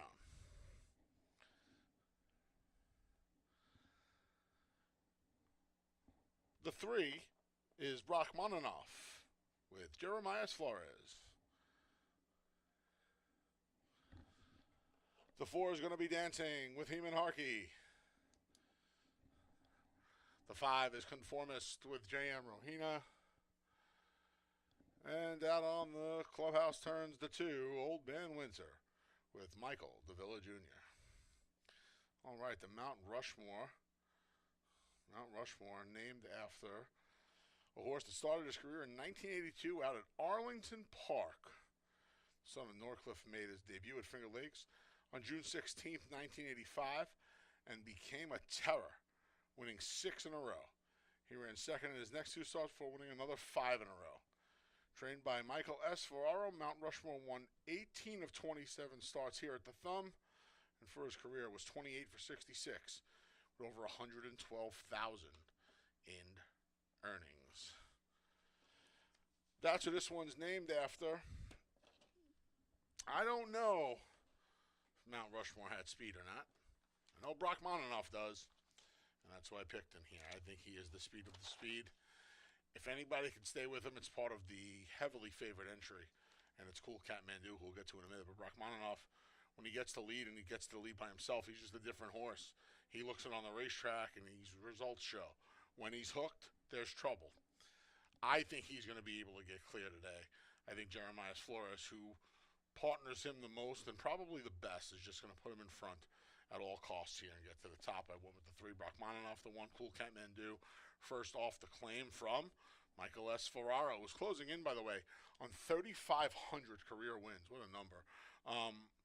Cool Kathmandu, it would behoove him to put some pressure on Rachmaninoff. A, he uses his best weapon, his speed, and B, when Rachmaninoff is hooked, he is a little susceptible to stopping. So we'll see how much pressure he puts. And then finally, the 5, Conformist.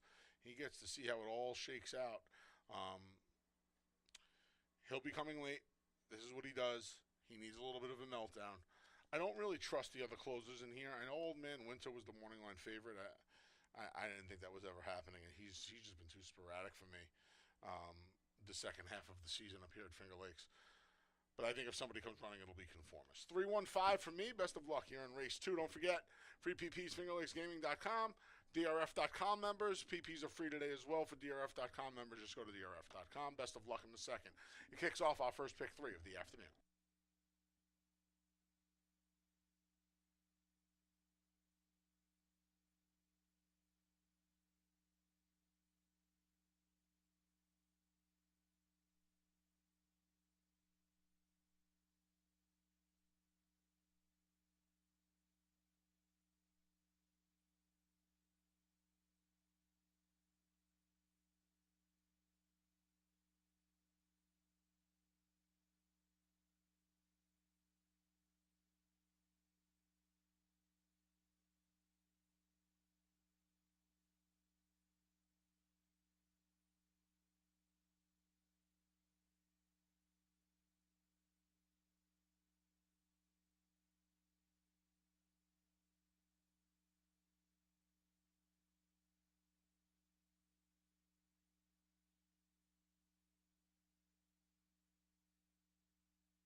Post times in a minute. 1 minute.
The field for race 2. The Mount Rushmore Sprint Claiming Series Final is behind the gate, and it's post time. Don't forget, Pick 6 starts in the next. If you need PPs, head over to fingerlakesgaming.com. DRF members can go to drf.com. They're there for free today, as well as Old Man Winter loads in. Here's the speedy Rachmaninoff. Super long shot. Gonna be dancing.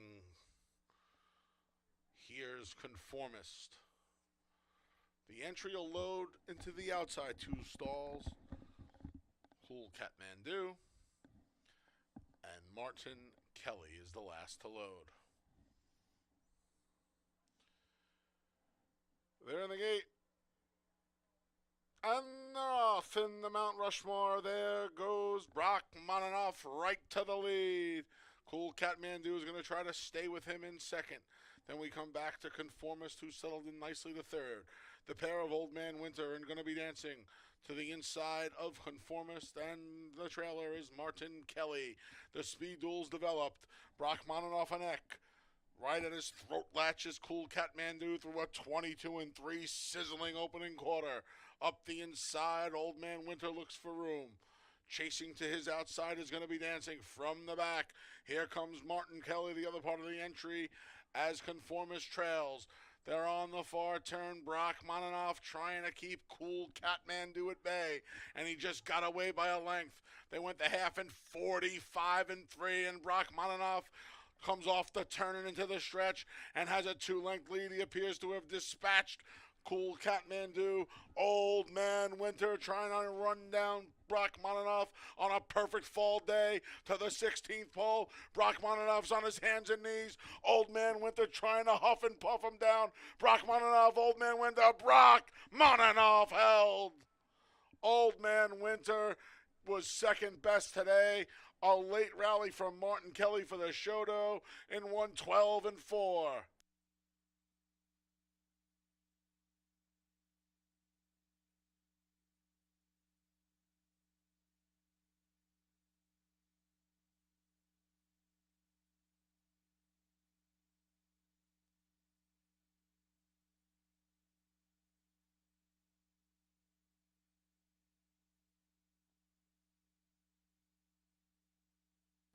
Photo finish, hold all tickets.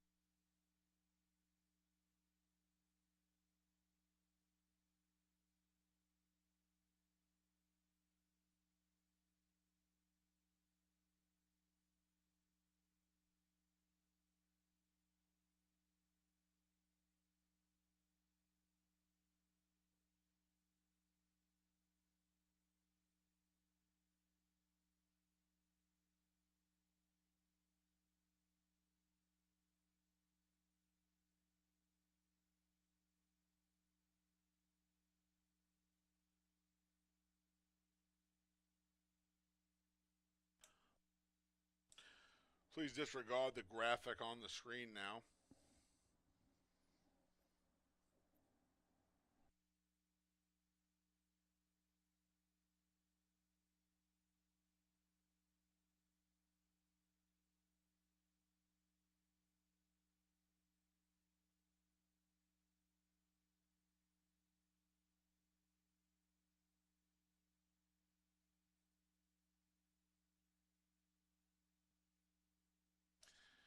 Number 3, Brockmaninoff was first.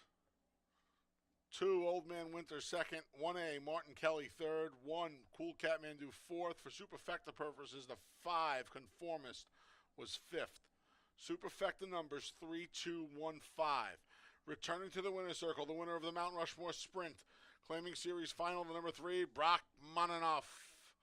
The 9-year-old gelding's the son of Smart Bid, out of the Cadianis mare Frivolous Buck. A New York bred, Brockmaninoff is owned by Thomas and Darren Broccoli, trained by Paul Barrow, winning rider Jeremias Flores.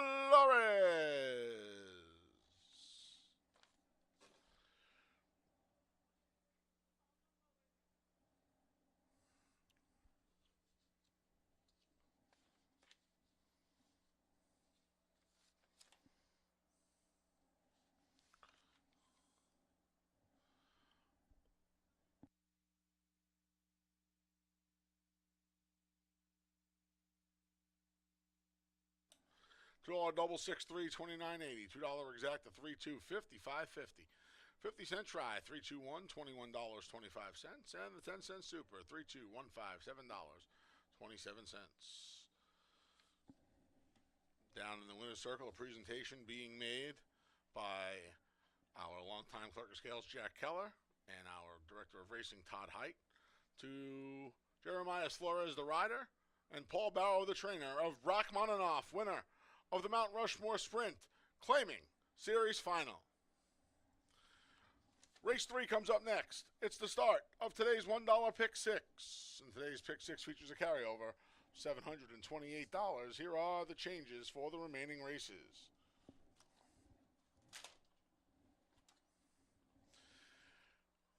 No changes in race 3, the Wise Awake Sprint claiming series final. You turn to race 4. The North Warning Distance claiming series final. Scratch the 4 Interstate and the 6 Disappearance. Race 4, scratch the 4 and 6. Race 5 is the $50,000 Genesee Valley Breeders' Stakes. Scratch the 3, Doing It the Right Way, and the 6, Our Man Mike. Scratch the 3 and 6 from race 5. Race number 6, scratch the 6, Big Baby Henry, and the 10, Williams Cause. Race 6, scratch the 6 and 10.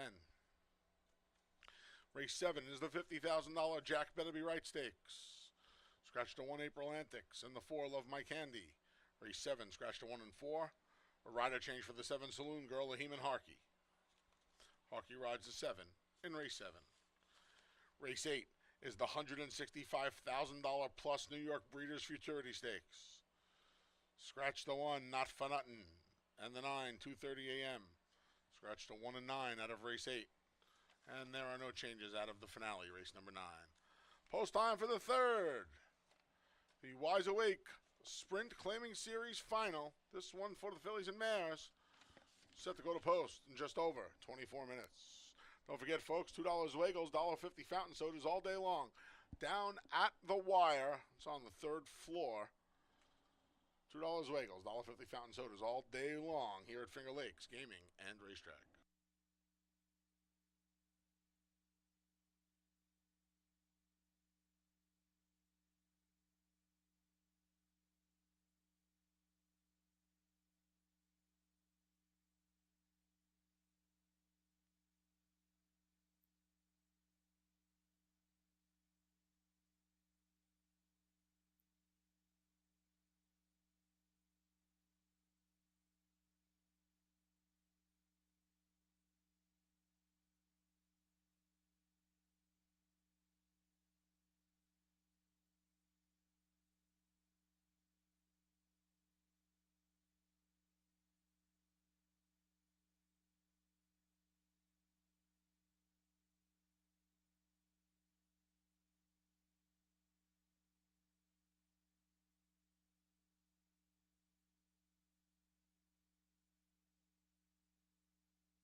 All right, getting ready for race number 3. We're going to continue with race number 3. We're going to continue with the claiming series as the Mount Rushmore Sprint Claiming Series won by Brock Moninoff. Congratulations to the connection, Jeremiah Flores, Paul Barrow, and the Broccoli's, Thomas Broccoli and Darren Broccoli. Congratulations to them with Brock Moninoff, who got the jump on Cool Cat Mandu and able to get reasonable fractions and get the victory.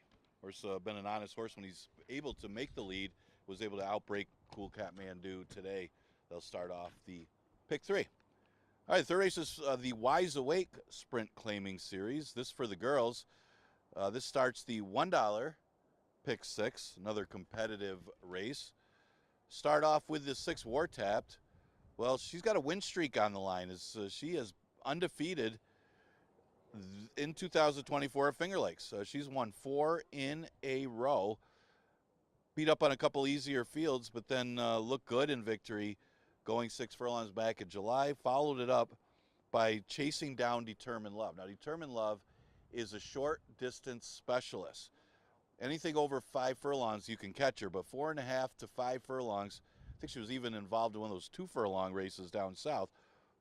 But she's tough to catch. A War Tab was the only one that could chase her down going 5 furlongs. So that is impressive in its own. She does have to give away a little bit of weight, 122, to some of the other ones other than Hypnocurrency. But she looks to make it 5 in a row. Maggie is the late runner in here. It is 6 furlongs today. And she got beat by Hypnocurrency, who's in this race, but she was off slow in that race. She got caught wide last time in a tough allowance field. She wasn't going to beat Sweet Anniversary. She wasn't far behind the second horse, which happened to be Keep My Eye on the Boys, who already won earlier today. I thought she was a good price horse in here, but looks like they're getting a little bit of action right now at odds of 2 to 1. Make a Joyful Noise is another one that could put in a late run. She was up against it as she had to chase Fast Fran, who was Lone Speed on September 25th. Exacta Tri Super Daily Double Pick 3 and the $1 Pick 6 starts with the Wise Awake Sprint Claiming Series finale.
The field for race 3, the Wise Awake Sprint Claiming Series Final, is coming out onto the track.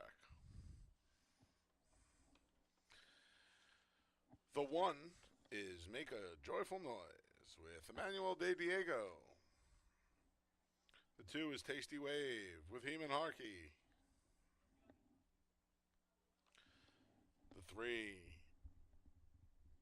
the 4 is Bonfire Diva.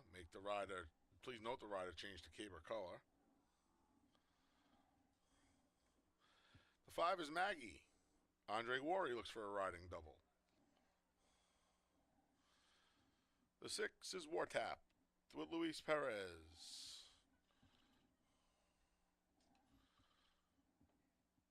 The 7 is Hypnocurrency with J.M. Rohina.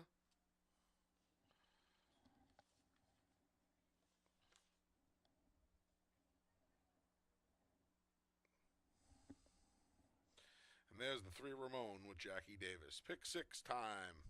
$1 pick 6, carry over abounds. And we're going to try the number 6 War Tap. She's looking to become the first runner-up here at Finger Lakes Gaming and Racetrack to win 5 races this season. She's on a 4-race win streak for Ferraro Sr. Luis Perez takes his usual seat aboard the 4-year-old daughter of Ward Dancer Certainly one of the more accomplished as far as wins go. On dirt, daughter's a war dancer. She's made it four in a row this year. Two losses came down at the Big A in the winter in January. And she can win on the lead. She can win from off the pace. Her versatility is going to help her in here. Put War tapped on top. The 7 Hypno Currency had a 4-race win streak of her own that went back to Aqueduct in May of this year and then was claimed away from Chris Englehart. Jim Patine bumped her up in class. She certainly did not embarrass herself with a second and fourth place finish in those two starts. Comes back here 2 weeks later, back in with her friends. She should be very competitive. Big price on her, 9-2. I didn't think she'd be that big of a price. The 5 Maggie took some money. I have her third. Maggie could use a little pace duel in here. Could use Bonfire Diva to hit up with Tasty Wave. Maybe throw a little Hypno Currency into the mix. And if that happens, I think Maggie can come along and get a big piece of this puzzle and a big piece of this pie. 6-7-5 for me here in race number 3 rather. Pick 6 starts here. Over $2,600 already in the pool. As we get ready for the Wise Awake, before we let you go and put those pick 6 tickets in, we'll let you know that Wise Awake, she loved getting her picture taken. The daughter of Wiseman's Ferry broke her maiden on October 2nd, 2008. Trainer Richard Schaefer won her second start for trainer Bruce Anderson. She was claimed by Mike Ferraro Jr. on June 14, 2009, $7,500. And under Ferraro's care, she'd go on to win, ready for this, 28 times. 90 race career. For her 90 race career, she won 30 times and earned over $345,000. It's hard knocking as they come Wise Awake. That's who this one's named after. Best of luck here in race 3.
Post time's in a minute. 1 minute.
The field for race 3, the Wise Awake Sprint Claiming Series Final, has made its way to the starting gate.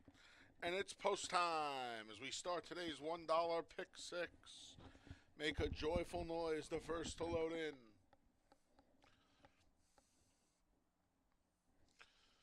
Followed by Tasty Wave. Can't tell you the last time I went surfing and caught a tasty wave.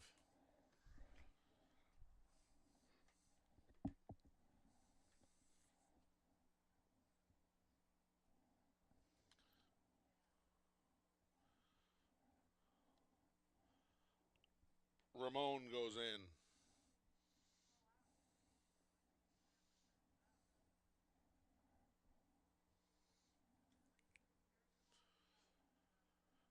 Here's Bonfire Diva.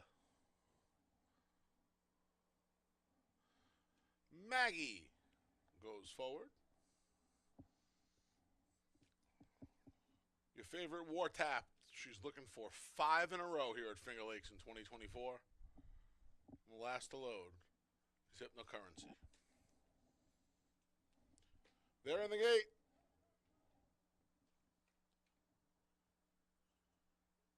And they're off in the Wise Awake final. There goes War Tap to the lead, challenged immediately by Bonfire Diva, who takes over. Bonfire Diva a length. Challenging her to the outsides, Ramon. Up the inside comes the Gray Tasty Wave. Once the leader, War Tap, is settled into 4th, a length and a half from the front. Then we come back to Maggie, who has Make a Joyful Noise to the inside, and the trailer. 10 from the front is Hypnocurrency. 23-second opening quarter here as Bonfire Diva at a big price scoots away with Koa by 2.5. A firing line in behind. Here comes War Tap. Tasty Waves at the rail. Ramon's between from the back. Maggie tries to get going as Make a Joyful Noise and Hypnocurrency trail. 46 flat off the turn and into the stretch. Bonfire Diva, a quick peek to the board tells me she's 25 to 1, and she has a 3-length lead. Bonfire Diva, no signs of stopping just yet. Now, here comes War Tap. War Tap looking to make it 5 in a row. Bonfire Diva's almost home, and Bonfire Diva is going to take them wire to wire and pay over $50 in the process. Then it was War Tapped, Tasty Wave. Maggie rounds out the super, and upset in the Wise Awake at 25 to 1. Three quarters went in 112 and 4.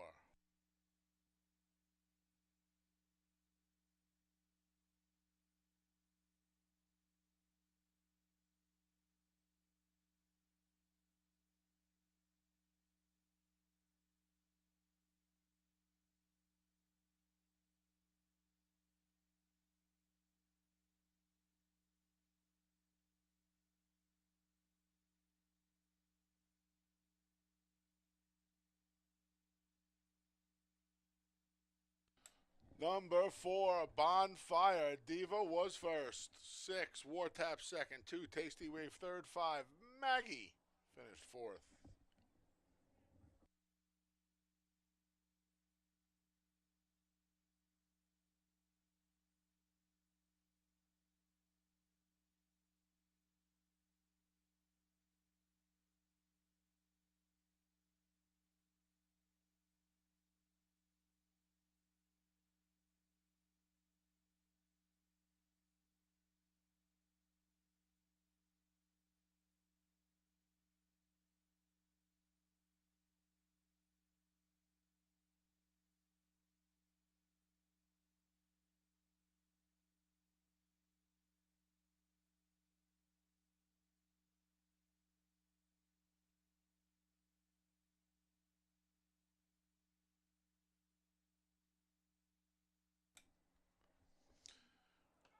Returning to the winner's circle, the winner of the Wise Awake Sprint, claiming series final, the number 4, Bonfire Diva. She's a 5-year-old daughter of Frisian Fire, out of the Harlan's Holiday Mare Holiday Dreaming. Bonfire Diva is owned and trained by Omani Williams. Winning riders, our leading one, Cabracoa. And it's official.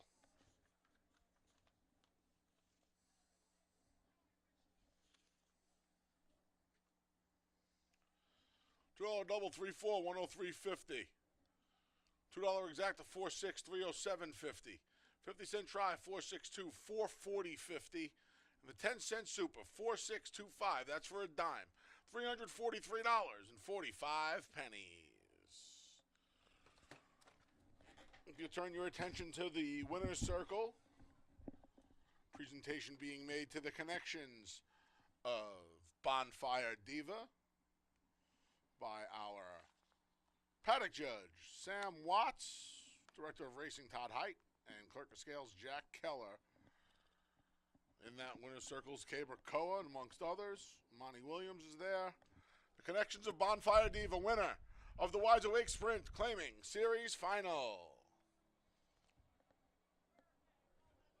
Next generations in that winner's circle as well. Coming up next, race 4 is the North Warning Distance claiming series final at 1 mile and 3/4. We will start it in the 6 furlong chute. We'll come past the stands, and then we'll go once around. Scratch the 4 interstate and the 6 disappearance. Race 4. Scratch the 4 and 6. Post time for the 4th. In just over 21 minutes.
All right, getting ready for race number 4. This will be the last one of our claiming series. We saved the longest for last. This one goes a marathon of 1.75 miles. But first, going back to the third, sometimes you just can't discount lone speed. And Bonfire Diva, turning back in distance, had a little bottom to her. She was able to get a clear lead. Cabercoa makes it 2 in a row, as he's gotten loose 2 times in a row with Bonfire Diva. Got him loose in there and put him to sleep. Cabercoa for Omani Williams. Congratulations to them. Winner of the Wise Awake final. Okay, this is the North Warning. Remember, North Warning kind of controlled the route races during that one's career. Of course, the track record holder for the 1.75 miles is Win Eddie, way back in 1977. A long time ago. Well, maybe somebody could break that record if we run this a few more times. We scratched the 4, Interstate. That was a late scratch.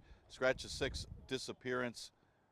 Well, Coach Bahi is the horse to beat. I mean, maybe that 120 pounds catches up to him, as he will be the high weight for this last leg of the claiming series.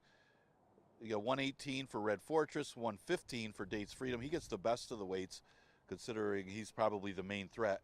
Kodiak Brown, if he ever wakes up, he's carrying 114 pounds for this race. But even at 120, Coach Bahi, coming out of some tough starter allowance conditions, defeated the rivals in the series with a good-looking performance. He needed that layoff, that little freshening and some works from July to September, because he was tailing off a little bit. Buckley got him right and put in 2 good races in a row. Wasn't going to beat our man Mike. Our man Mike is really sharp right now. So with our man Mike not in this race, Coach Bahi is the horse to beat. Now, Dates Freedom's got some races earlier this year that would beat this field back in June. Now, he changed hands after being claimed, claimed back, and then maybe a little overmatched by his stablemate, our man Mike. But this will be the second start back for the same connections who know him very well. So at 115, if this horse runs back to the June races, he could win race number 4. Exacta Super Daily Double Pick 3 are offered in this 1.75 mile marathon. It is the North Warning Distance Series finale. We scratched the 4 and the 6.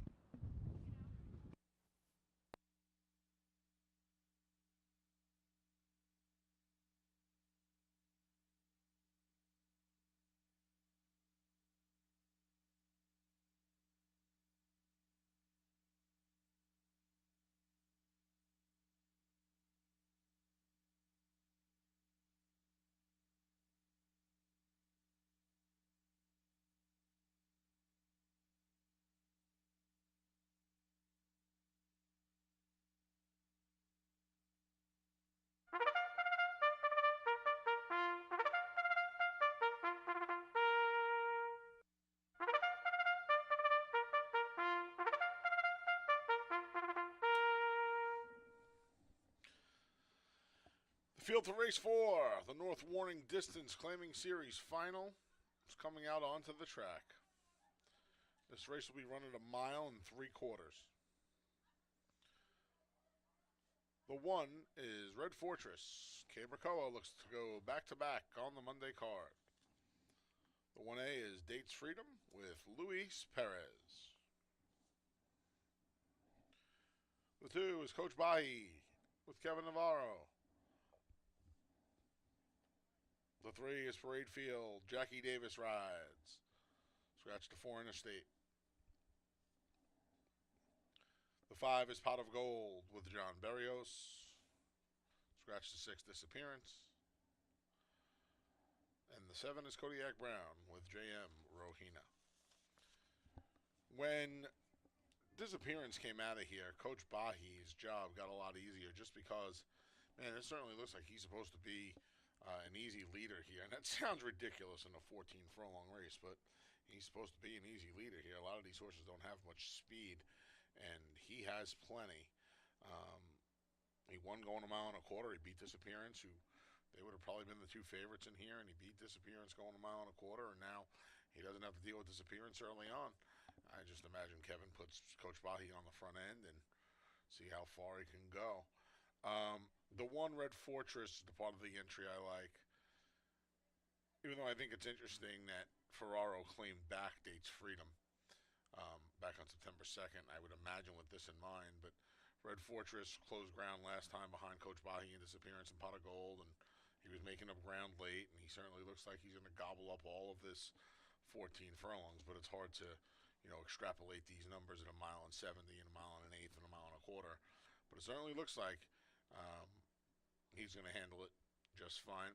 And a horse that I think is going to handle it is the 5 Pot of Gold, who kind of runs on like he's going to like it nice. Pedigree doesn't suggest a mile and three quarters, whose pedigree does. Um, but his running style certainly, he has that kind of loping along running style. He picked up horses in the mile and a quarter race two back. And I would imagine that he's going to be able to handle this distance. He won going a mile and 3/16 up here last year by almost 4 lengths. Built up a 6 length lead while loose on the lead that day. This race could line up 2-5 and run around the racetrack that way. I went 2-1-5, 14 furlongs. I wish all 6 runners luck, as they should wish me. Have fun here in race number 4, the North Warning Distance Claiming Series Final.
Post times in a minute. 1 minute.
The field for race 4 has made its way to the starting gate, and it's post time for the North Warning Distance Claiming Series final.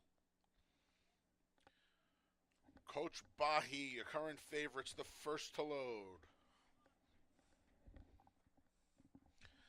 Parade Field goes in next.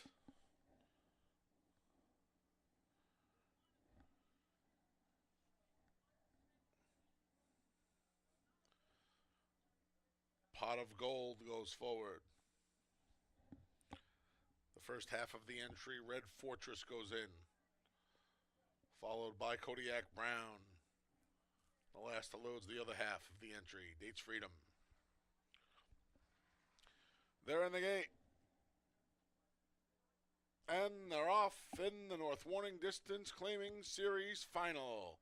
There goes Coach Bahi to the lead. Coach Bahi now coming up on the outside is Dates Freedom. These two have a length on Pot of Gold, who settles into third between those two. Gap of 4 lengths to Parade Field, who's fourth. 2.5 in front of Kodiak Brown. And the trailer is Red Fortress. 3 of them across the track through an opening quarter of 25 and 1. From the rail out, it's Coach Bahi and Pot of Gold. Dates Freedom on the outside. He's 3 wide already as they go around the far turn for the first time. It's a gap of 6.5, 7 to Parade Field. Then it's about 15 back to the duo of Kodiak Brown and Red Fortress. The half went in a pretty quick 49 and 3 as they come to the 16th pole the first time. It's Coach Bahi, Pot of Gold, and Dates Freedom. Parade Field at a big price moves up, now just 3.5 from the front. And in their own little match race at the back is Kodiak Brown and Red Fortress. 3 quarters went in 1:16 and 3 as they go around the clubhouse turn for the only time. Coach Bahi, Pot of Gold, Dates Freedom. Look, kids, Big Ben, Parliament. No change in the plot. Parade Field about to go 4 deep. I would say it's a premature move, but we're about a mile into this thing already. 4 more back to Kodiak Brown, and Red Fortress and Kabakoa can see them all.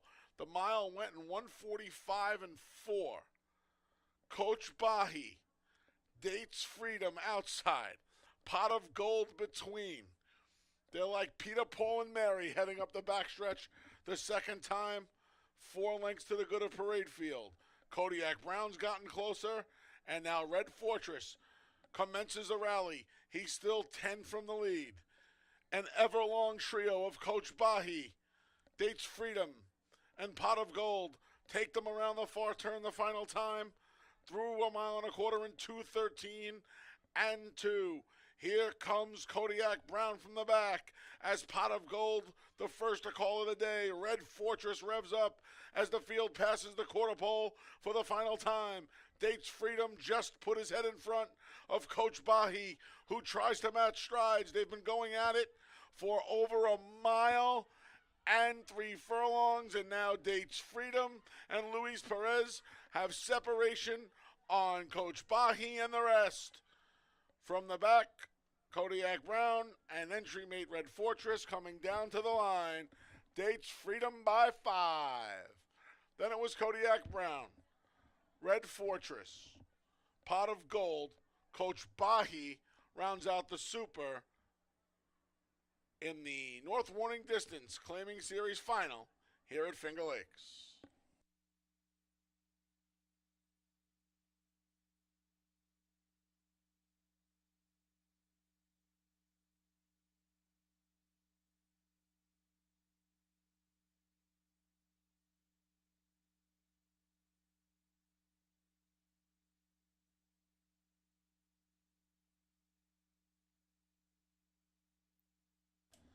Number 1A, Dates Freedom first. 7, Kodiak Brown second. 1, Red Fortress third. 5, Pot of Gold fourth. For superfecta purposes, the number 2, Coach Bahi finished fifth. Superfecta numbers 1752.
Please note the final time for the 1 3/4 was 3:09 and 3. 3:09 and 3. Returning to the winner's circle is the 1A, Dates Freedom.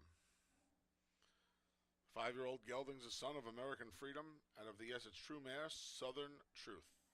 Our New York bred, Dates Freedom is owned and trained by Michael S. Ferraro. The winning rider was Luis Perez. And it's official.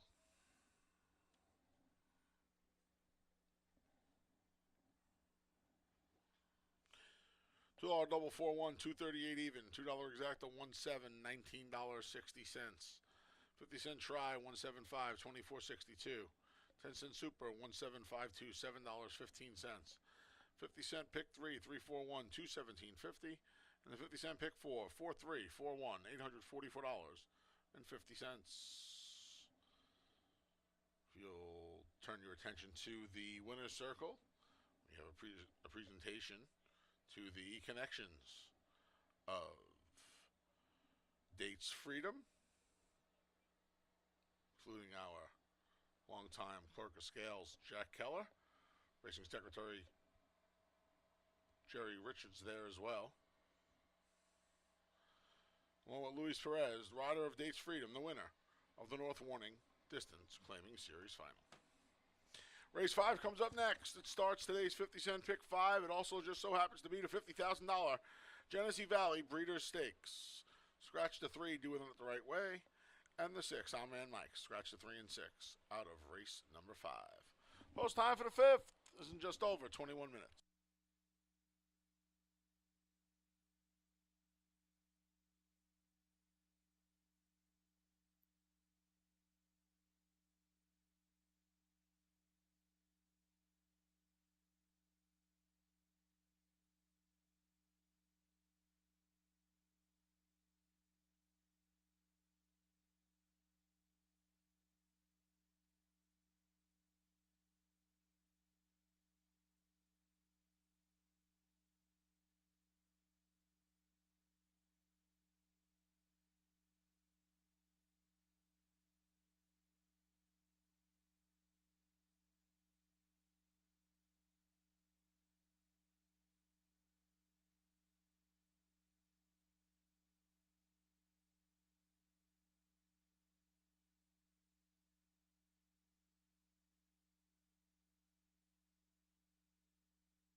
Okay, well, that concludes all of our claiming series. Race number 4 won by Dates Freedom back in the barn of Michael S. Ferraro, the second star back in the barn.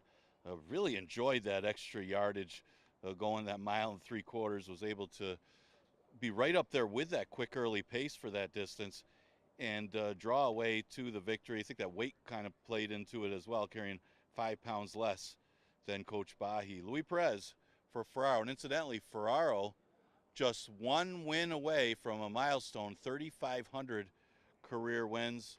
Possibility of getting it today. He's got a couple contenders of getting it today. Not sure if they're going to beat Maker's Candy here, though. See all the early money at 1 to 9. This is the Genesee Valley Breeders' Stakes. It goes the distance of a mile 16th. Scratch the what would have been the main contender, the 3, doing it the right way, and also scratch the 6. Our man Mike. It does feature the return of Maker's Candy, who was here for the New York Derby after winning the Mike Lee Stakes back in 2023. Well, he didn't break all that sharp in the New York Derby, and Allure Money was able to get the victory over him. It was a big upset for the Michael S. Ferraro barn over Maker's Candy. Well, this horse has been sharp since. He won 3 in a row, going in from the end of 2023 into 2024. Returned in August to Saratoga and ran a good second without Lasix in that Evan Shipman Stakes. So horse has proven he can run without Lasix. Last time didn't run all that great, but that was a tough group of open allowance. So back in against New York breds here, this should be a much easier spot than the race he comes out of. And you look at the field, numbers-wise, doing it the right way was really the only one that was close numbers-wise to Maker's Candy. With that one now, he looks like the horse to beat. He's 1 to 9. Thought the main threat would be now the 5, the Institute, just on the numbers. Ran second in the Leon Reed behind a heavy 1 to 5 favorite in Rotney. Tough task today going route against Maker's Candy, but he might be the best of the rest. So they're going on the track for the Genesee Valley Breeders' Stakes. Exacta Tri Super Daily Double, and the pick 5 starts with this race.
The field for race 5, the $50,000 Genesee Valley Breeder Stakes is on the track. The one is Maker's Candy, owned by Paradise Farm Corporation, Dave Stoudeker, Maxie Stable, and John Huber, trained by Mike Maker. Manny Franco rides. The 2 is Majestic Frontier, owned by Novak Stable Incorporated, trained by Ralph D'Alessandro. Emmanuel De Diego's in the saddle. Scratch the 3, doing it the right way.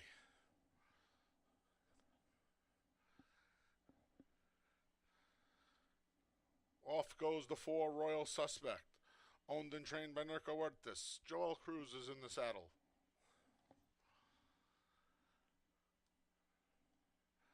The 5 is the Institute, owned by Barry Schwartz, trained by Mike Ferraro Sr. Luis Perez rides. Scratch the 6, our man Mike.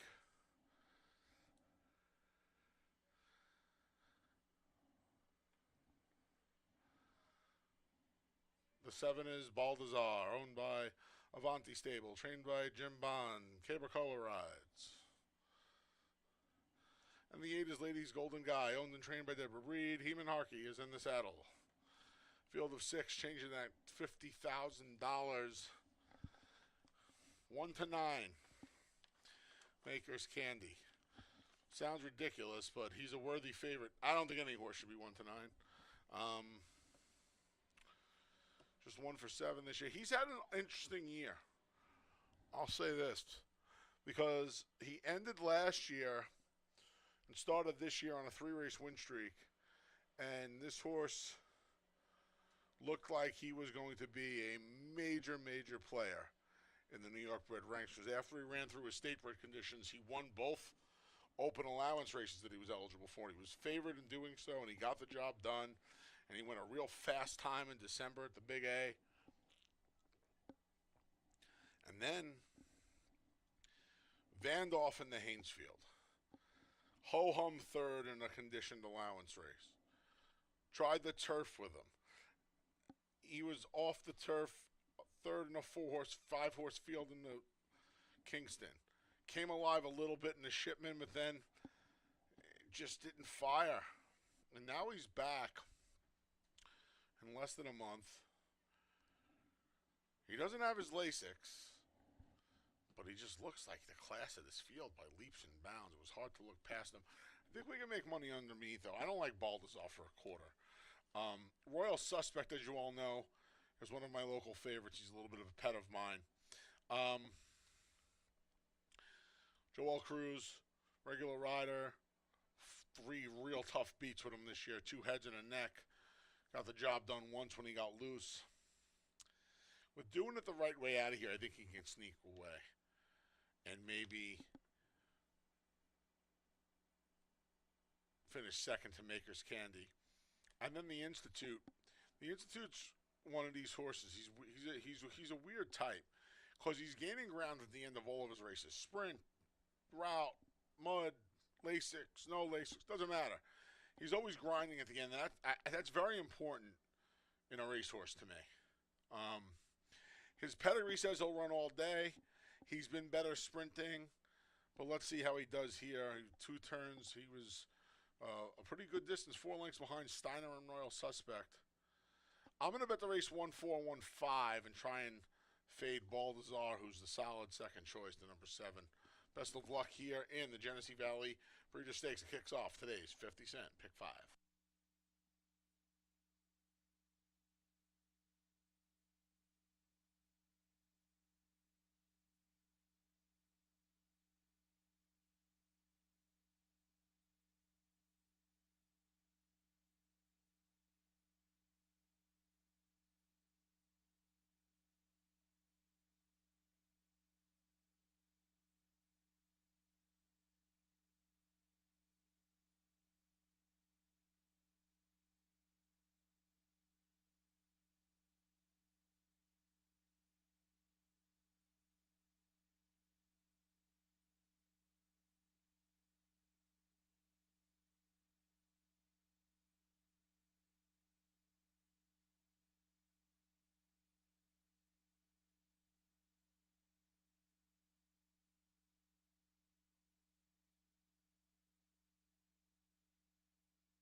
The field for race 5, the Genesee Valley Breeder Stakes, has made its way to the starting gate, and it's post time.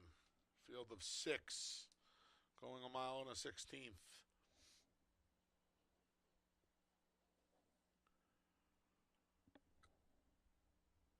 Heavy favorite Maker's Candy goes in first.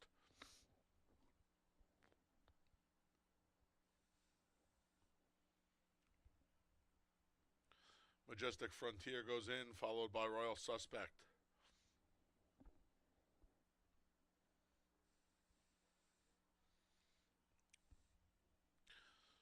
The Institute goes forward.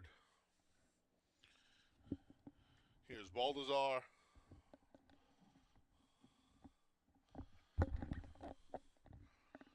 The last to load is Long Shot Ladies Golden Guy.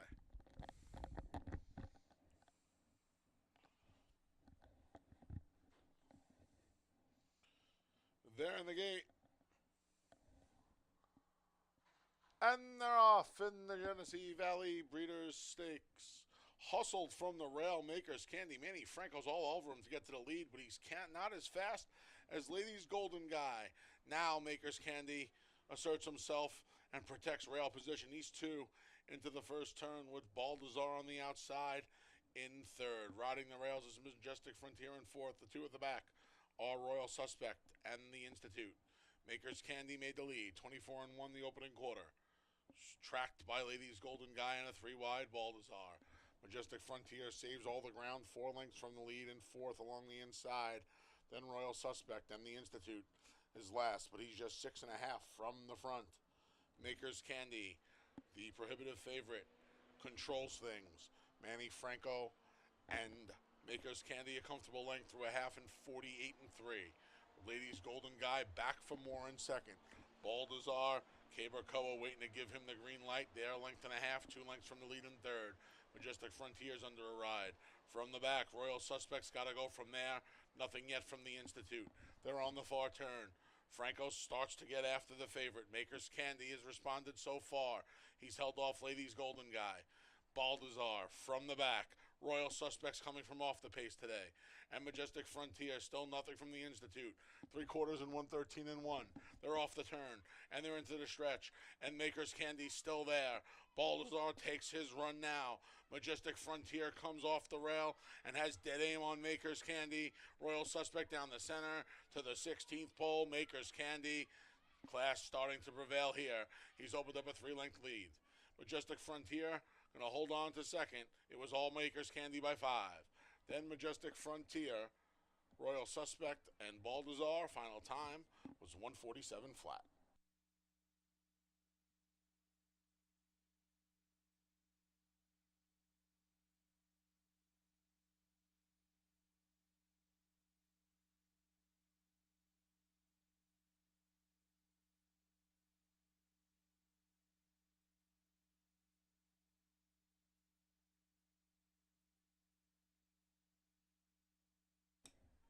One, Maker's Candy first. 2, Majestic Frontier second. 4, Royal Suspect third. 7, Balthazar finished fourth.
Returning to the winner's circles, the unofficial winner of the Genesee Valley Breeders' Stakes, the one Maker's Candy.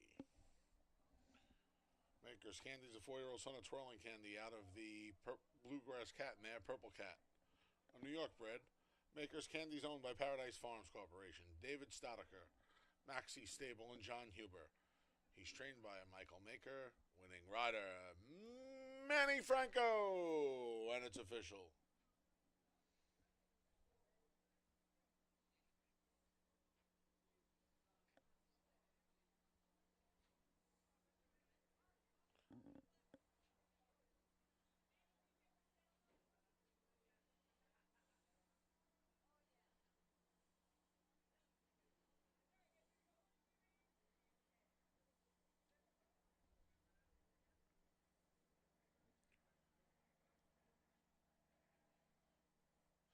$2 double, 1-1, 5 even. $2 exacta, 1-2, 10-20.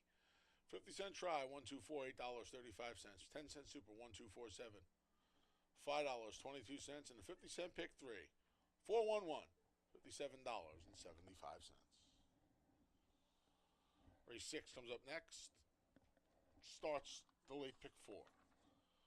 Scratch the 6, Big Baby Henry, and the 10, Williams Cause. Race 6, scratch the 6 and 10.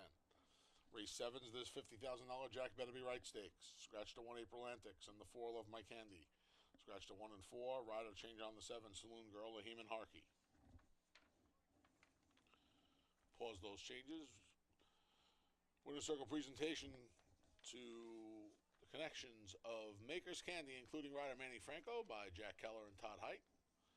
Winner of today's Genesee Valley Breeders' Stakes. Race 8. New York Breeders' Futurity, scratch to 1, not for nothing, in the 9, 2:30 a.m. Race 8, scratch to 1 and 9. No changes in the 9th. Post time for race 6. The start of the late pick 4 is in 21 minutes. Don't forget, folks, $2 Wiggles, $1.50 fountain sodas all day long. Still available down at the wire on the 3rd floor.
All right, getting ready for race number 6, but congratulations to the connections of the winner of the Genesee Valley Breeder Stakes, Maker's Candy. Manny Franco guiding that one to victory for Mike Maker, Paradise Farms Corporation, David Schaudner, Miles Stable, and John Hilber. I know I butchered those names, but congratulations anyway to the connections of Maker's Candy. We still got 2 more stakes races left on this Monday card. Race 7 is going to be the Jack Better Be Right Stakes, and race 8 is our feature, the Futurity. But let's look at this allowance race, this Never Won 2-6 race going a route. We'll start off with the 4, As You Chase Me. Has never won on a dirt fast racetrack. Did run pretty good in the slop last time on an off the turf event against much tougher. A 40,000 2 lifetime open in New York is better than our 2 lifetime allowance races. With that said, his numbers aren't anything exceptional on dirt fast tracks. Now, he's only had 3 starts on dirt fast tracks in his career. His last one, he ran down at Gulfstream, didn't fare too well. So we'll see how he handles it today. Obviously, a numbers and class edge on this field. He's probably getting people scared off because of the question of whether he can or not. But he's certainly faster than his rivals in race number 6 if he handles the surface. The 5 is Incantation. Incantation has been lightly raced. This one just finally puts 2 together. This is only his 3rd start of the year. This is a half to Galaxina, who won the 2022 New York Oaks here at Finger Lakes. This one getting a little play at odds of 3-1 for H. James Bond. The 8 is Lifetime Guarantee. More of an underneath type is Lifetime Guarantee at a lot of seconds as a maiden. Finally broke through by beating a decent maiden field, but that was in the slop. But he's hit the board both times against allowance horses, running behind stablemate Marty's Magic, who came back to win and caught a tough field last time. Seems like Destiny for Troy Smith was dominant that day. But he's more of an underneath horse that can sit back and make a run. You can probably count on him to be in the top 3 in this race.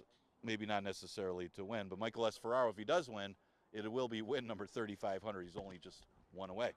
Exacta Tri Super Daily Double in the late pick 4 starts in race number 6 against Scratch the 6, Big Baby Henry, and the 10, Williams Cause.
The field for race 6, the start of today's late pick 4, is coming out onto the track.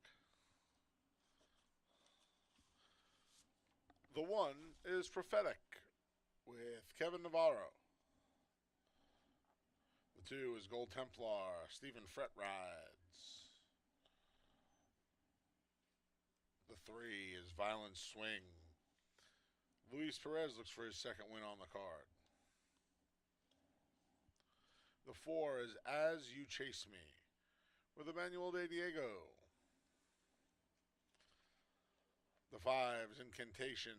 Manny Franco looks to go back-to-back on the Monday program. Scratch the 6, Big Baby Henry. The 7 is Warchrome. Andre Worry looks for a riding double. So does Cabercoa. He's riding the number 8, Lifetime Guarantee. The 9 is Ollie Can Dance with Jackie Davis. And you can scratch the 10, Williams Cause. Allowance contest here, our first non-starter slash stakes race of the day. We'll go 2 turns, a mile and 70, a little more than once around. You know, I didn't take Violent Swing 1, 2, 3 here off the sloppy track. I did not like who he beat. He's 5-2 favored right now, and I think he's part of the reason you can play this race. I don't like him today. And listen, it's pretty silly. One of our leading riders and our leading trainer, or a horse that's just horse that's 1 for 1, but sloppy sealed track first time. Now he's got to go 2 turns. If he wins, he wins. He'll do it without my money. I don't like incantation either. Um, the number 8 lifetime guarantees where I went with the leading rider and our leading trainer is Papa Bear, Mike Ferraro, who's closing in on 3,500. If anybody can hear me downstairs, get me a count on that. I think he might only be 2 or 3 away, senior. That's a pretty cool number, 3,500. So was Broke the Maiden in the slop around 2 turns, and then a couple of good finishes. Marty's Magic, who he was third behind, 2 back, um, came back to win. And then last time seems like Justin, he just ran that proverbial hole in the wind, figurative hole in the wind, I should say. I can't believe he's 3-1. I thought he would be a much shorter price. I like lifetime guarantee today. The 7's another huge number, War Chrome. Throw out the muddy track to start the career. Came back about 7 weeks later and finished third. Long layoff to September. In for the waiver. Stretched out to a mile off that 6 months plus and got the job done. 2 turns, speed should help the cause. Worry. There is not, unless Violent Swing just goes right to the top. Incantation has some speed. I would think War Chrome gets a good trip in here, and he's a square price at 9-1. And then finally the 4, As You Chase Me, returns from Aqueduct and Saratoga, gets back on a fast track for the first time since Gulfstream Park. Listen, he might not be a dirt horse, but he's going to find his friends today. 8-7-4 for me. Best of luck here in race 6 as we kick off the pick 4. I used all 3 of them.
Post times in a minute. 1 minute.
The field for race 6, the start of the late pick 4, has made its way to the starting gate. It's post time.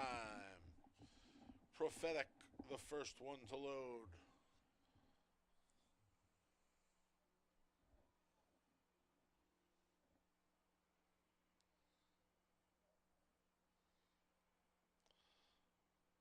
Gold Templars next.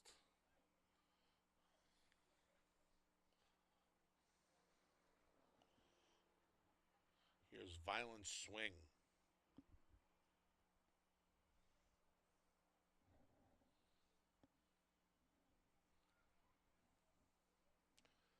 As You Chase Me goes forward.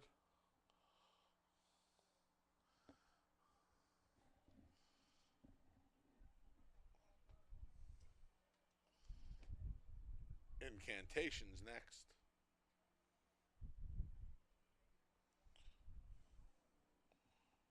War Chrome at 8-1. Here's the gray, bet down to favoritism. Lifetime Guarantee. The last to load is Ali Can Dance.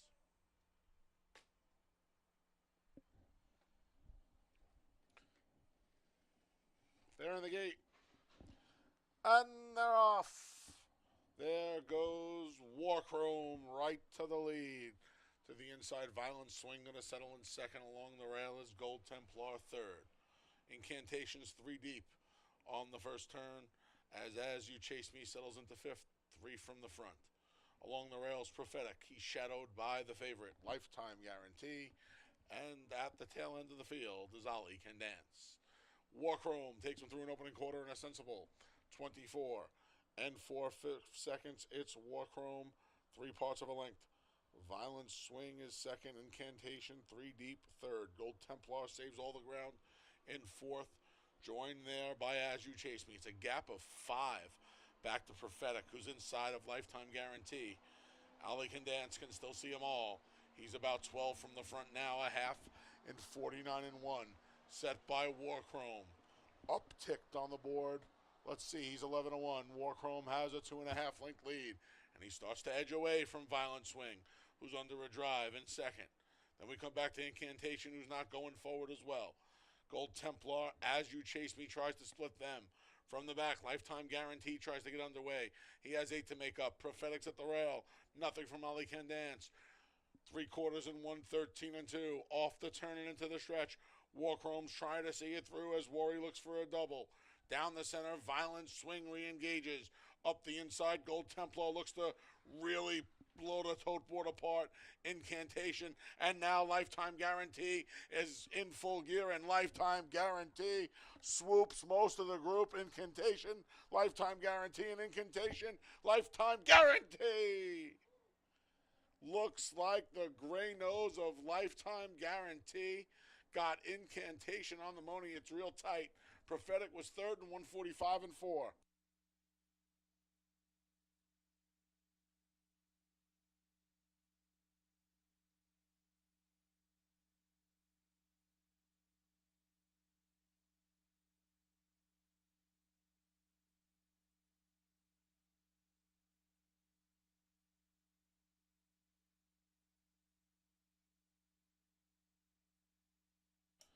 Please disregard those numbers on the board. Please disregard those numbers on the board.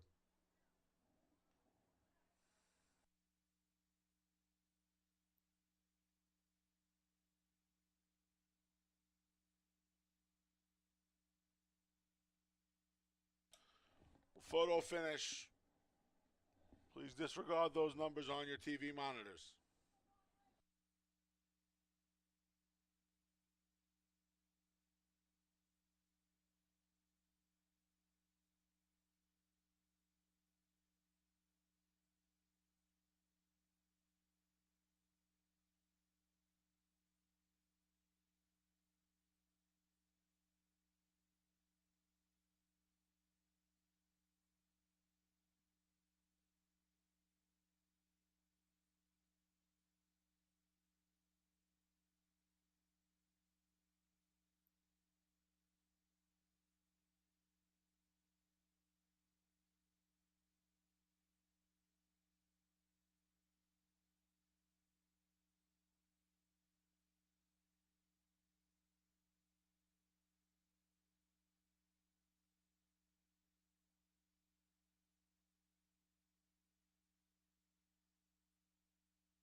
8 lifetime guarantee first, 5 incantation second, 1 prophetic third, 4 as you chase me.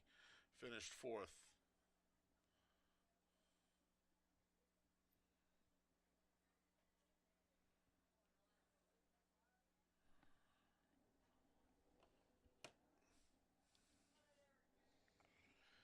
Returning to the winner's circle is the number 8 lifetime guarantee.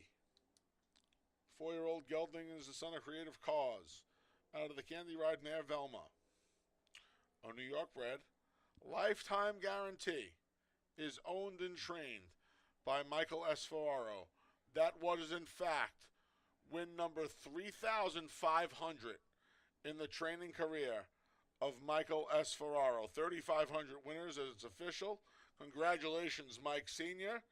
Winning rider, our leading one, 2 on the day for Kebacoa.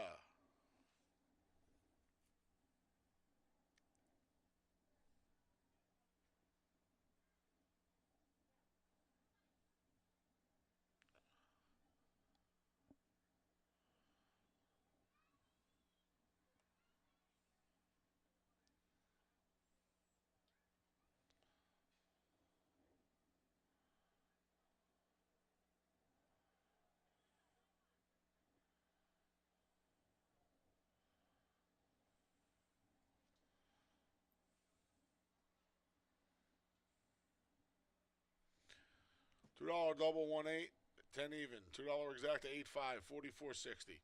50-cent try 8-5-1, $50.75. 10-cent super 8-5-1-4, 29.65. 10-cent, 50-cent pick 3, 1-1-8, $4.30. Race 7 comes up next. It's the final pick 3 of the afternoon starts here. And it's the $50,000 Jack Better Be Right Stakes. And there, as you see, if you turn your attention to the winner's circle, Mike Sr. right there in the white shirt, getting a pat on the shoulder from rider Kebacoa.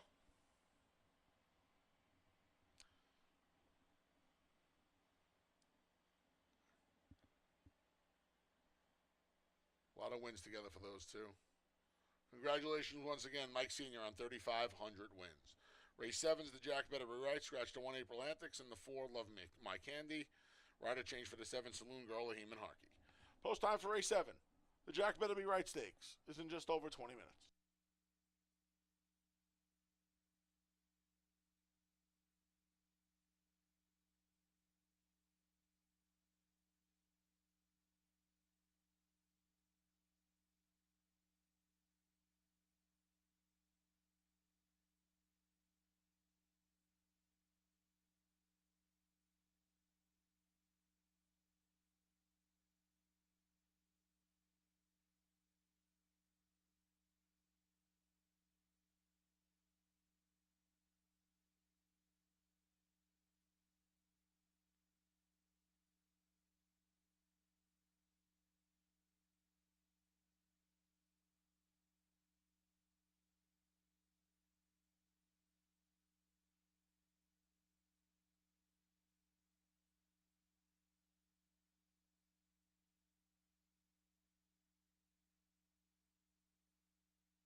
Hey, it certainly has been a memorable day. I got to give a big congratulations to one of the best, Michael S. Ferraro. Win number 3,500. He gets it in race number 6 with lifetime guarantee. Gets it with his own horse, lifetime guarantee. Cabercoa. We had to wait on that one. As it was close to the wire between that one and Incantation for H. James Bond, but lifetime guarantee gets the win.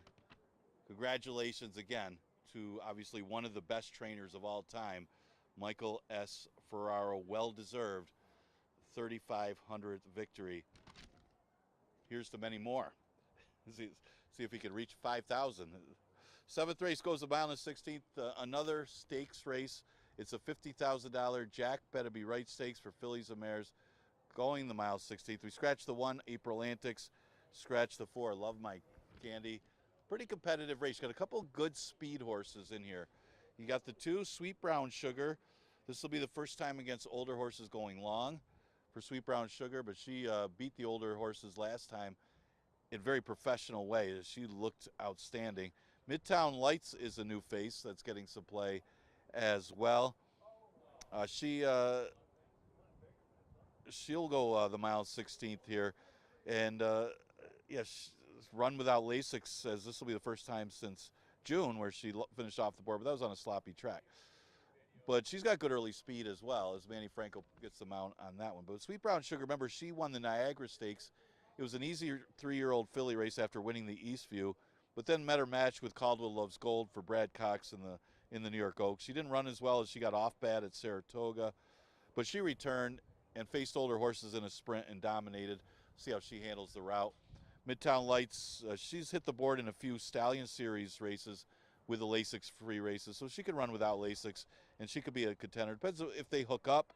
Maybe a horse like Gone and Forgotten could take an advantage, who was one of the top mares here in the past. But she's one that can come off the pace if the pace takes its toll. Exacta Super Daily Double in the pick 3 starts with the Jack Better Be Right Stakes. We scratch the 1 and the 4.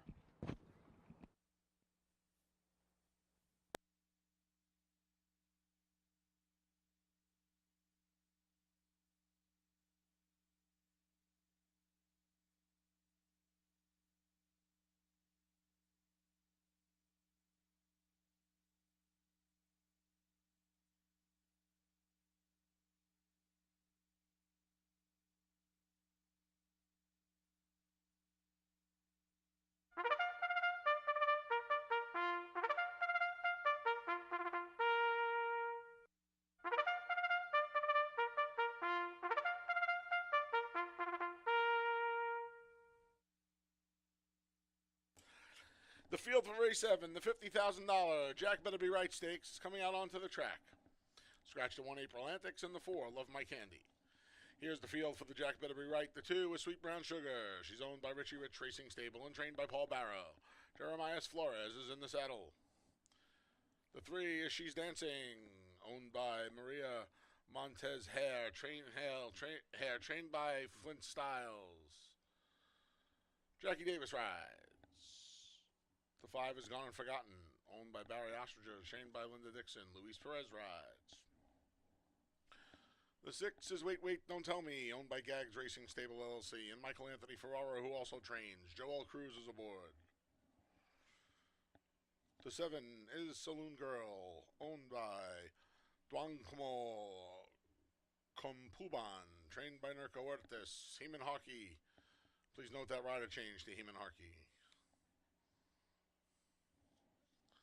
The 8's Midtown Lights, owned by Albert Truffatelli, trained by Carlos David. Manny Franco's aboard. The 9 is She's an Arctic Queen, owned by Langpap Stables, trained by Michael Anthony Ferraro. Caberco is aboard. And the 10's I Know You Ain't Talking to Me, owned by Jose Merced, trained by Roberto D. Lopez. Carlos Camillo is in the saddle. A little over 4 minutes to race 7. All right. Sweet Brown Sugar, my single today. Her 2-turn races are not that bad. I think her New York Oaks is actually pretty good. I would have been a little bit more aggressive if I was Jeremiah Flores, but he's won a few more races in the saddle than I have, so I will acquiesce to his decision that day, and then throw the Fleet Indian out. Left the race behind the gate and in the gate, and then gate opened, and she got bothered, and she got beat 7 lengths to some nice fillies that day, going a mile and an eighth. This mile and a 16th, A is probably more in her scope, and B, here at Finger Lakes, she gets to defend home court. 4 for 5 with that 1 second in the New York Oaks. She can go, she can sit. You know what? Love my candy coming out of here, out of the sprint races, and I know you ain't talking to me drawn all the way outside. I got a funny feeling Jeremiah's just going to send her today. Man, 2 to 1's a great price. Um, I like Sweet Brown Sugar. The 5 Gone and Forgotten is going to stretch out. By busting stones out of a Yes It's True mare, we see how successful she is stretching out. She's another one who could be part of the pace in here. Um, she's the right price at 7 to 1. She's competed on the NYRA circuit. She's competed here. She just got beat a half length in the actual Arctic Queen. I know she's an Arctic Queen's in here. The Arctic Queen, she got beat a half length as the second choice that day. First off the claim for Linda, who's done a good job with her. We'll see how she stretches today. You'll find out at the right price. 7 to 1's a square price. And then finally, the favorite Midtown Lights. You know, I think Manny Franco and Carlos David are the reasons this filly is this price. Because her 2-turn race in Saratoga in the Critical Eye Belmont Stakes week was not that good. All of those mile races are around 1 or 1.5 turns. And we'll see if she can just break alertly, get in the right kind of spot, and make one move. That's her bread and butter. I know she went wire to wire 2 back, but that was really pedestrian fractions, beating those entry level, those second level allowance and $45,000 claimers. That was not that difficult of a field last time. I think she's facing some classier horses, namely Sweet Brown Sugar, in here. 258 for me in race 7. Best of luck. It kicks off the final pick 3 of the afternoon. It's the $50,000 Jack Better Be Right Stakes.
Post times in a minute. 1 minute till the Jack Better Be Right Stakes.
The field for race 7, the Jack Better Be Right Stakes, is behind the gate, and it's post time.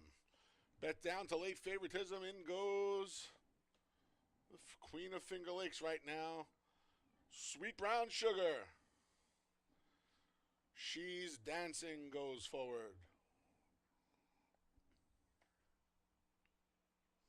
Here's Gone and Forgotten. See if she can stretch her speed around 2 turns today. Wait, don't tell me goes in at a big price. Fellow long shot Saloon Girls next. Really only betting one other one. It's Naira Invader Midtown Lights. Manny Franco looks for his second stakes win of the day. She's an Arctic Queen goes in. Last to load is another long shot. And I know you ain't talking to me.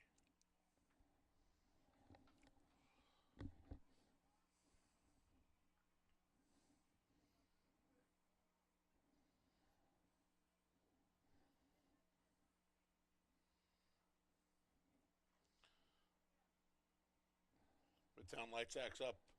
Settle down. And they're off, and the Jack Better Be Right off a bit slowly. There was the 9. She's an Arctic Queen. From the outside draw, there goes I Know You Ain't Talking to Me. There goes Saloon Girl between.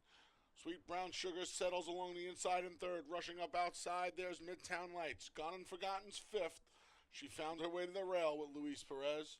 As She's an Arctic Queen moves up. The 2 at the back are She's Dancing and Wait, don't tell me. Up front around the first turn, it's Saloon Girl through an opening quarter in 23 and 4. I Know You Ain't Talking to Me second.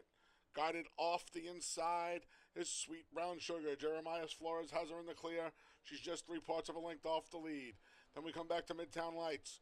Moving up along the inside, there's Gone and Forgotten. 3 deep is She's an Arctic Queen. Then we come back to Wait, Don't Tell Me. She's Dancing trails 48 and 2.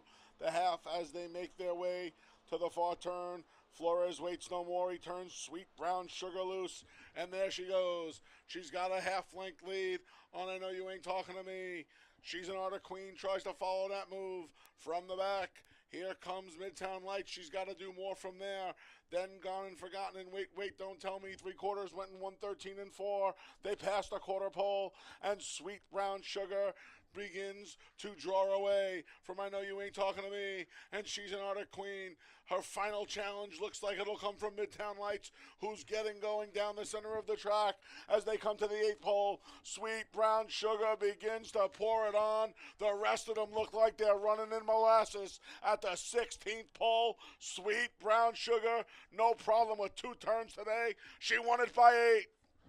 Then it was Midtown Lights, and She's an Arctic Queen. Wait, Don't Tell Me rounds out the super in 147 and 3.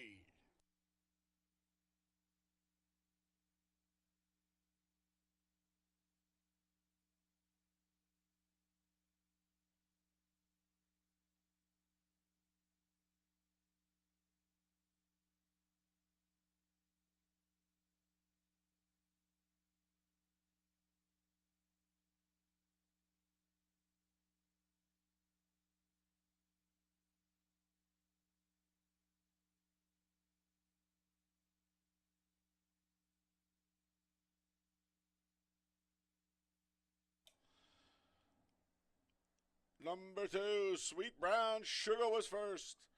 8, Midtown Lights second. 9, She's an Arctic Queen third. It's a photo for 4th.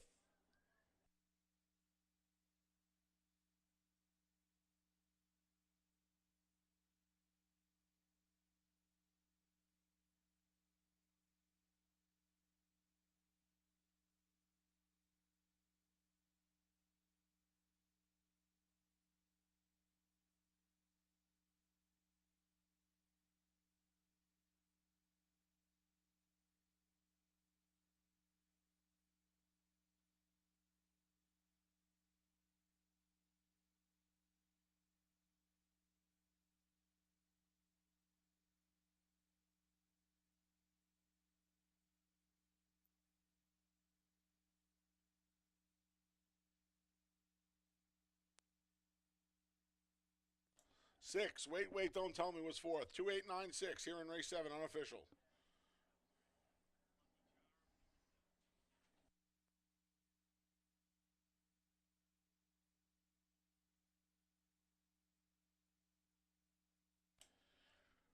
She's raced 6 times here at Finger Lakes. And for the 5th time here at the Thumb, returning to the winner's circle, is the number 2, Sweet Brown Sugar. She is a 3-year-old daughter of Collected, out of the Bodemeister mare, Rachel's Blue Moon.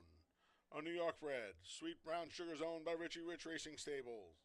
Trained by Paul Barrow, his second winner on the card. Winning rider, he's got 2 as well, Jeremiah Flores.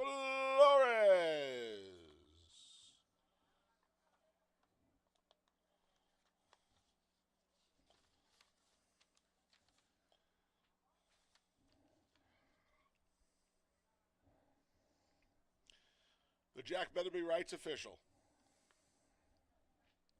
$2 double 82 $12.80. $2 exact to 28 $5.70. 50-cent try 289 $8.35. 10-cent super 2896 $6.47. If you'll turn your attention to the winner's circle, a trophy presentation is being made for the Jack Better Be Right. And in the winner's circle is former rider Dennis Saul, the regular rider of Jack Better Be Right, along with other constituents here, Jack Keller, Jerry Richards, Todd Height, trainer Paul Barrows there, as is jockey Jeremiah Flores. Winning rider aboard the Jack Better Be Right Stakes winner, Sweet Brown Sugar.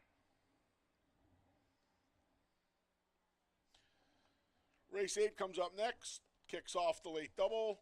It's also the $165,000 plus New York Breeders' Futurity Stakes. Scratch the 1, Not For Nothing, and the 9, 235. Scratch the 1 and 9 out of race 8. Post time for the 8th. The New York Breeders' Futurity Stakes is in just over 21 minutes.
All right, this memorable day is continuing, and talk about an impressive performance.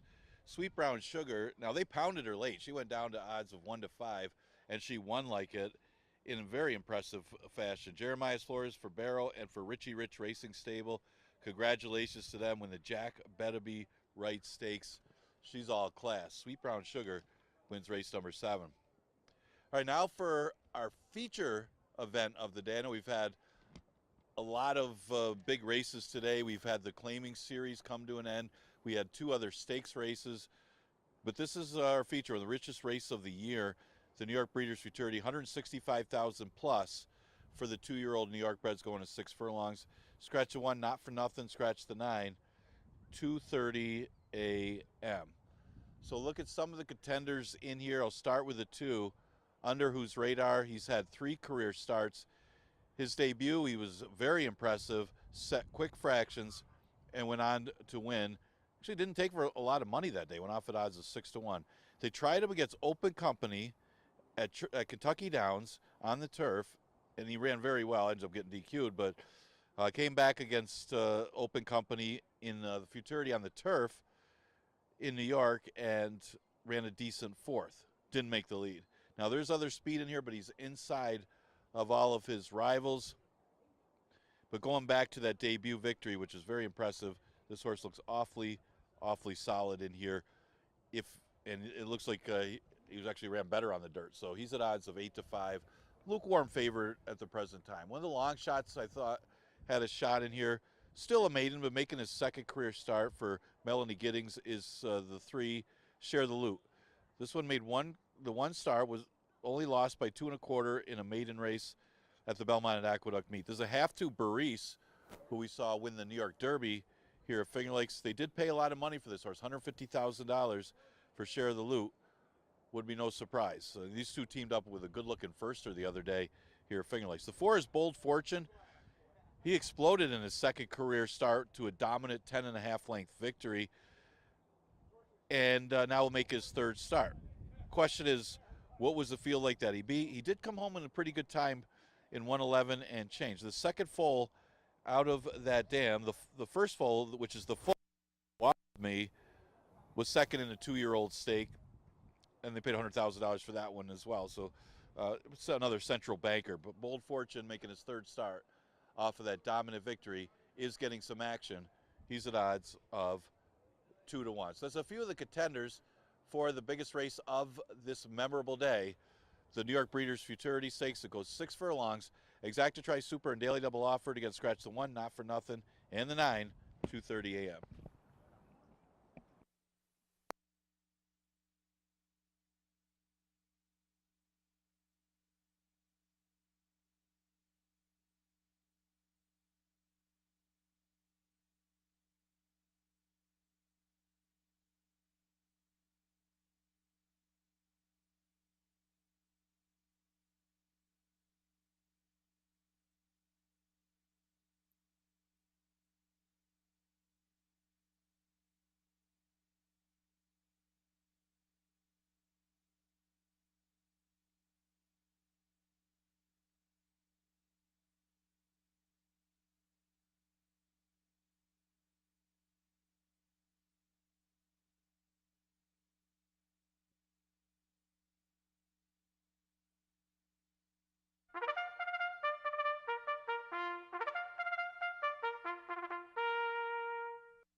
The field for race 8. The New York Breeders' Futurity Stakes, worth over $165,000, is on the track. Scratch the 1, Not for Nothing, and the 9, 2:30 a.m. Please note the number 3, Share the Loot, raced with blinkers last out and will race again with blinkers today. Here's the field for the New York Breeders' Futurity Stakes. The number 2 is Under Whose Radar, owned by Paradise Farms Corporation, David Stodaker, Angelo Carlissimo, JP Racing Stable, and Skychai Racing, trained by Mike Maker. Manny Franco's aboard. The 3, Share the Loot, owned by and trained by Melanie Giddings. Sean Bridgman's the pilot. The 4 is Bold Fortune, owned by Fortune Farm and trained by George Weaver.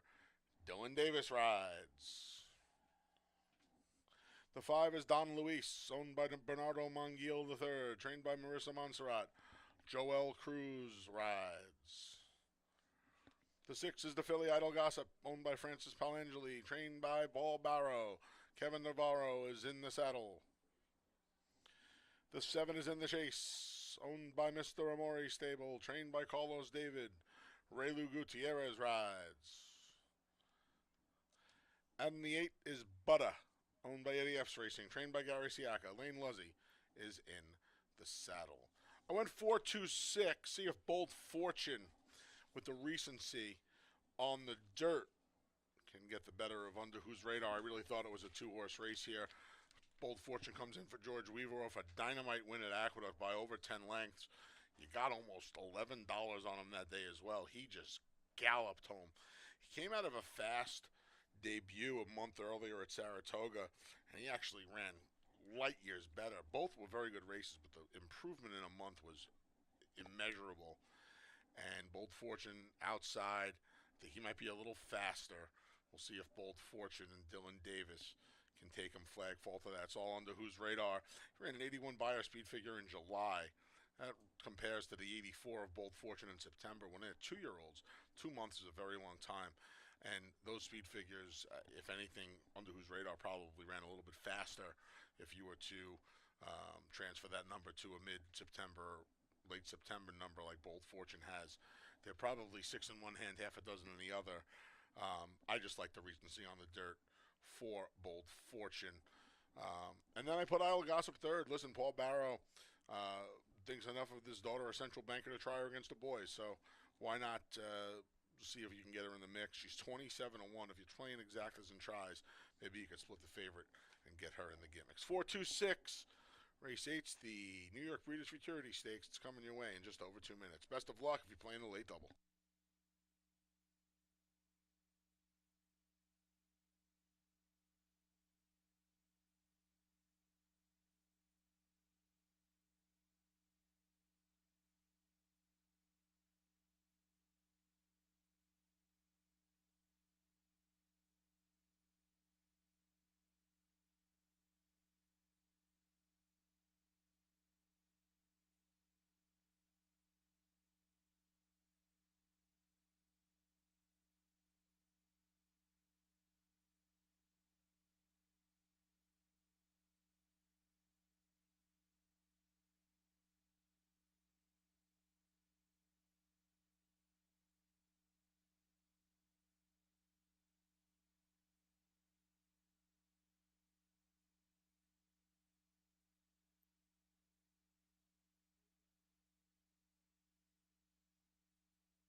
Post times in a minute. 1 minute till the New York Breeders' Futurity Stakes.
The field for the New York Breeders' Futurity Stakes is behind the gate, and it's post time for race 8 here at Finger Lakes.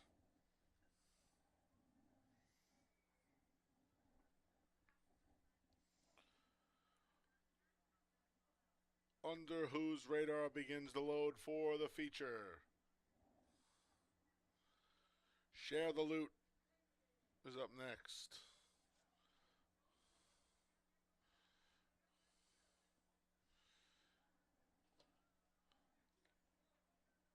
Bold Venture goes in.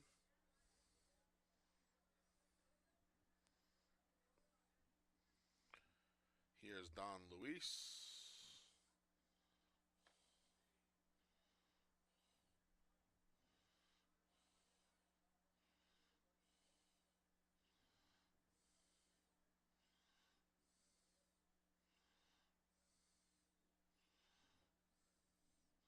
Idle Gossip the Phillies forward. There's In the Chase. Butter, the last to load. They're in the gate. And they're off in the New York Breeders' Futurity Stakes. Off a bit slow there was Under Whose Radar. One of the favorites was at the back early as the other favorite, Bold Fortune, steps away to a length and a half lead. Idle Gossip the Phillies in second. Under Whose Radar recovers, and Manny Franco sends him through an opening at the rail. 3 deeps, Butter. 4 wide, there goes In the Chase. Then we come back to Share the Loot, and Don Luis is at the back of the pack. He's 15 from the lead, 22 and 2. Bold Fortune and Dylan Davis moving right along here. In the Chase, on the chase. Under Whose Radar starting to roll from third. He's about to move past In the Chase.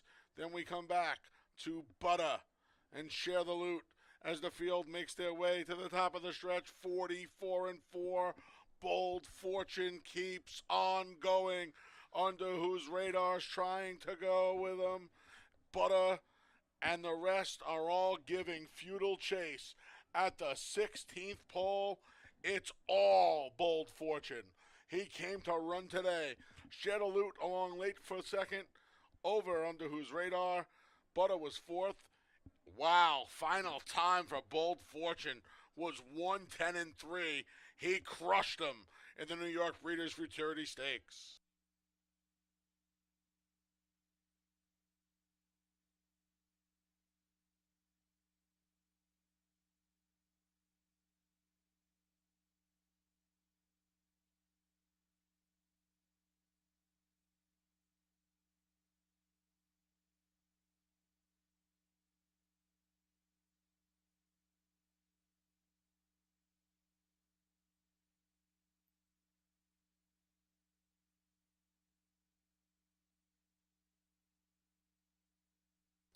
Number 4, Bold Fortune was first.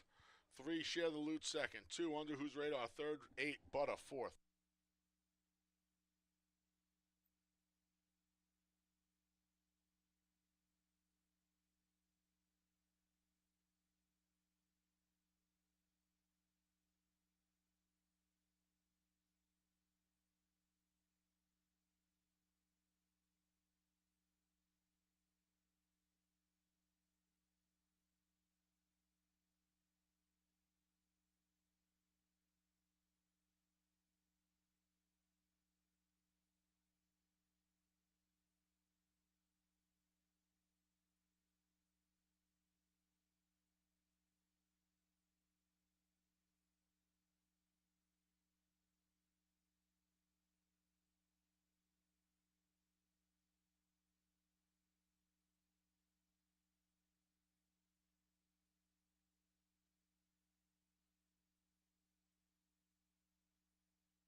Ladies and gentlemen, there's been a claim of foul here by the rider of the number 7 in the chase, unplaced in the race, against the rider of the number 8, Butter, around the half-mile pole.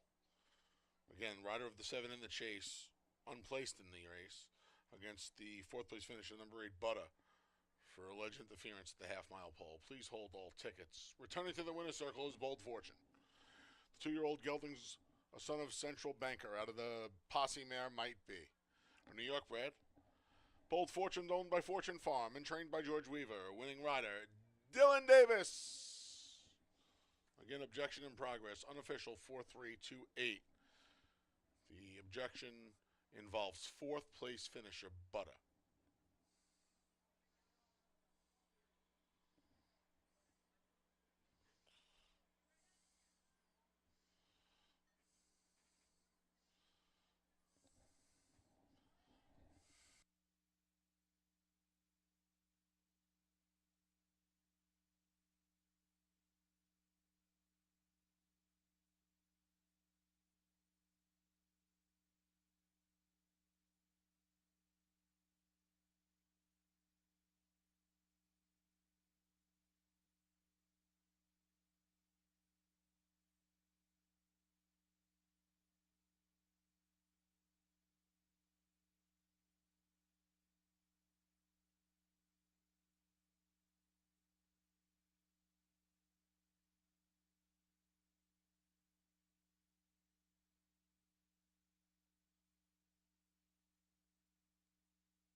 The result stands.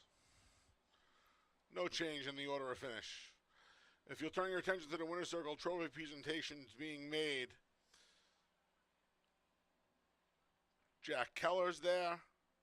Todd Height's there. Other constituents of Finger Lakes being presenting a trophy to the winner of this year's New York Breeders' Futurity Stakes, including jockey Dylan Davis. He was aboard Bold Fortune, this year's winner of the New York Breeders' Futurity Stakes.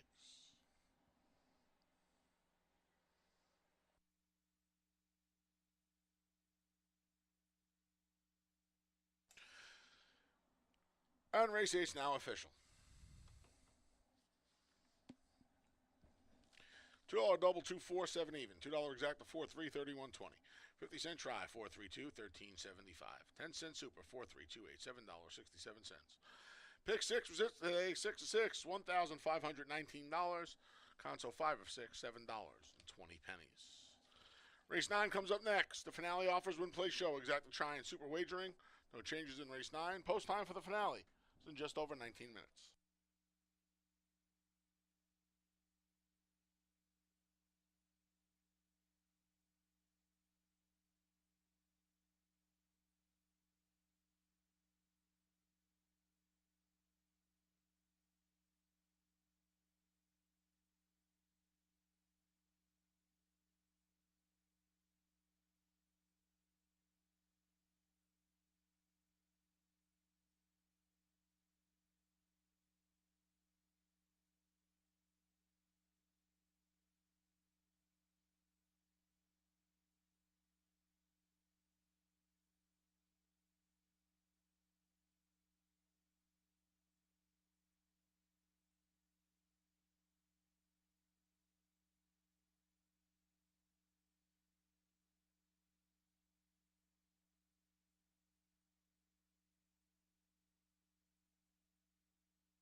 Okay, we're in the paddock for the final race of this Monday card, one of the biggest in the history of Finger Lakes.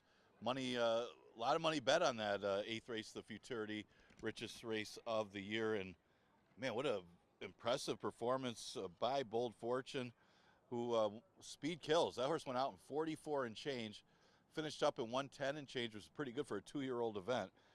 And Dylan Davis comes back, it's another win. He just, Dylan just loves this place. He wins every time he comes here. George Weaver was the winning trainer of Bold Fortune. Share the Loot, as advertised, was the good long shot that ran for second. Probably wants more distance, but that one ran pretty big too, passing some of the tiring horses. But it was Bold Fortune's day. That one wins the New York Breeders' Futurity. All right, let's look at the last. Just a reminder before we look at the last, we do continue live racing this week. Tomorrow, 1 o'clock, Wednesday, 1:15 will be the first race post times. All right, there's a few of them you could consider in here. It looks like the favorite's going to be the 9 Ribbons and Medals on the drop in class off a second place finish behind Freshen CJ's Grand Slam. That horse got Freshen and put some bullet works and went to the front and was gone. Ribbons and Medals had to settle for second. It's kind of a suspicious drop, dropping down to 5,000 after a good effort last time. But off of the recent form, he's one of the major players for Jim Aquilano. Now in the hands of Jim Aquilano. The 3, John's Protege, you got to think is going to improve off of the first race of the year. This one had been off since December, got a wide trip, and just didn't finish. And the interesting thing about that, it was a horse that was off for 2 years, was the winner for Esky Beach. But that one ran pretty big. But this one goes outside to inside, basically, with the 3 posts that would expect a sharper effort from John's Protege. Peruvian Boy didn't break all that sharp in that last race. Got to watch, if you get a chance, watch the replay. This horse was absolutely flying in the late stages of that race and was probably moving the best. Just a matter of had too much work to do. The problem with that is he's going to have to break sharper today because it's a shorter distance of 5.5 furlongs.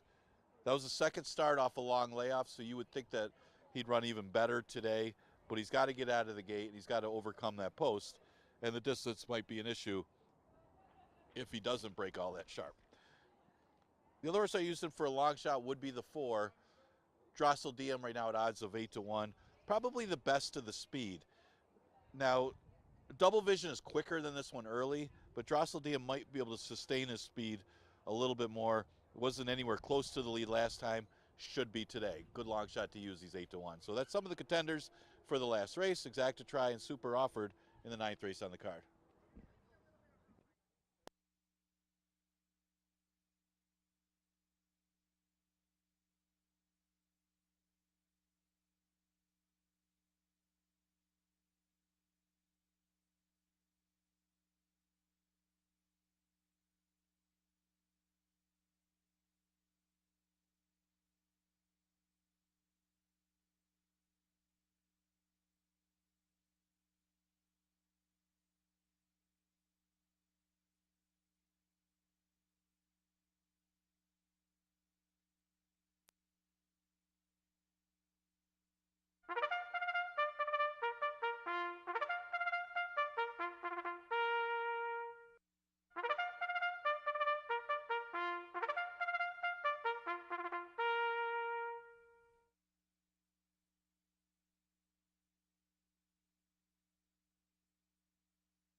Here's the field for race 9. The 1's Along Came the Prince with Jose Baez.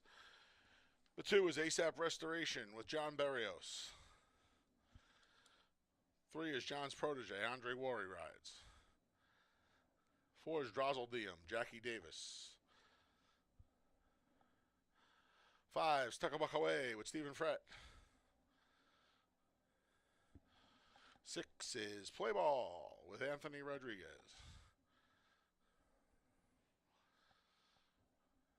The 8 is 8 weeks long with Heeman Harkey.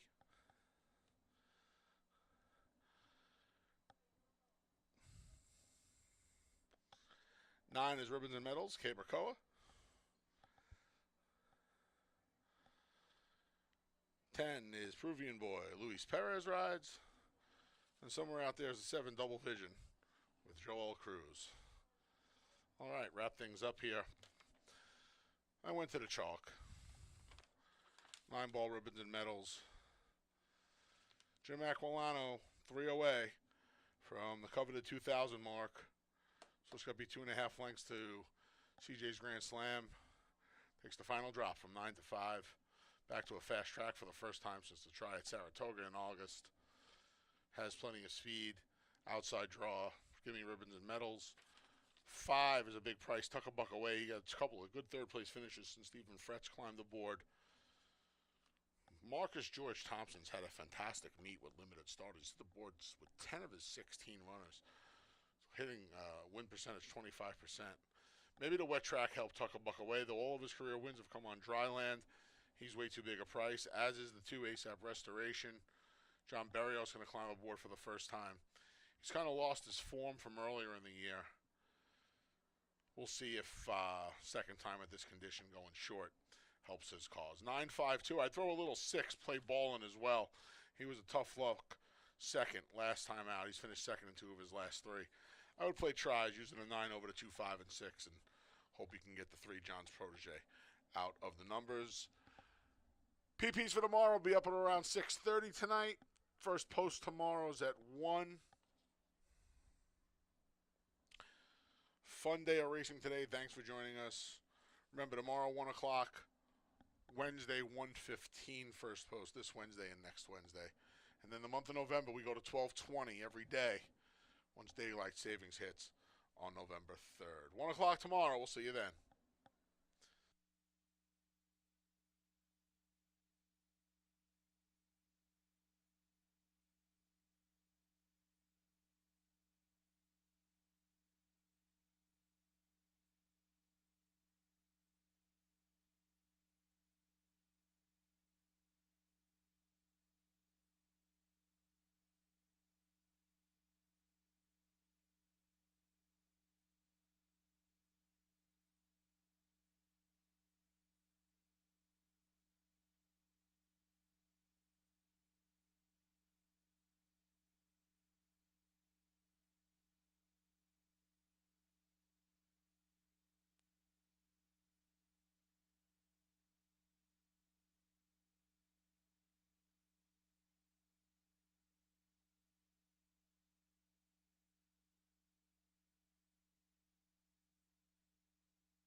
Post times in a minute. 1 minute.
field for race 9 has made its way to the starting gate. It's post time.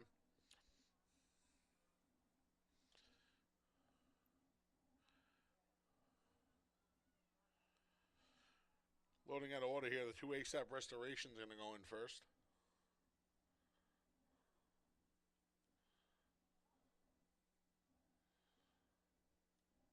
Along came the Prince to the rail. Here's John's Protege. Second choice in the wagering. Drozzle goes forward.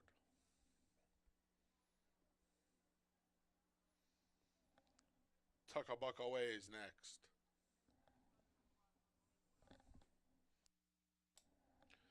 Followed by Play Ball.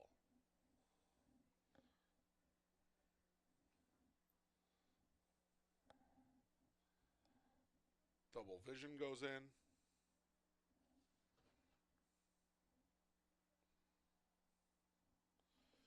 Here's 8 weeks long. Ribbons and Medals goes forward. Last to load's Peruvian Boy. They're in the gate.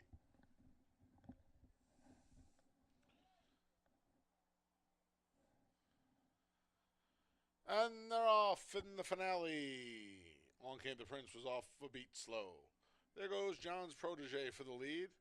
Between rivals is Double Vision, and to the outside's the favorite, Ribbons and Medals. So Double Vision has the lead. Ribbons and Medals.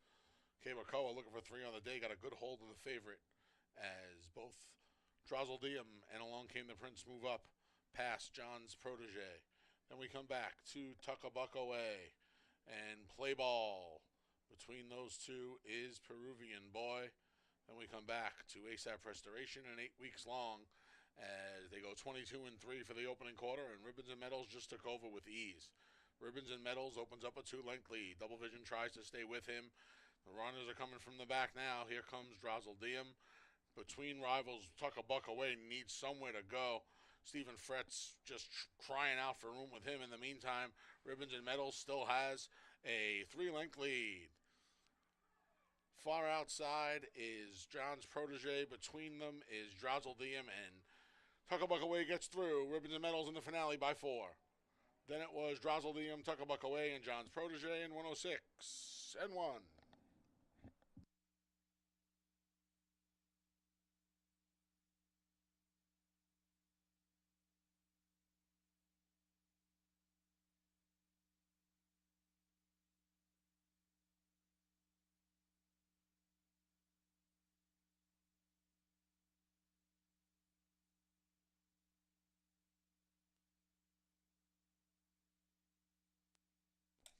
Nine, Ribbons and Medals first. It's a photo for second.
Four, Drozzle second. 5, Tuck-a-Buck Away third. 3, John's Protege fourth.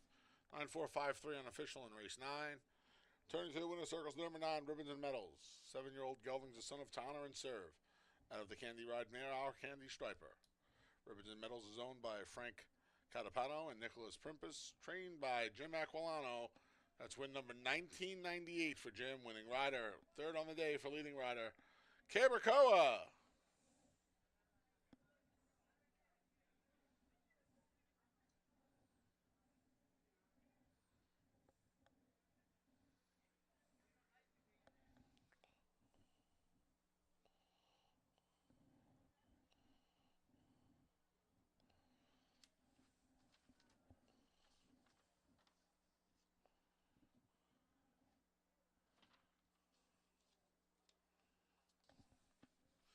$2 double, 4.9, 9.50. $2 exacta, 9.4, 12.60.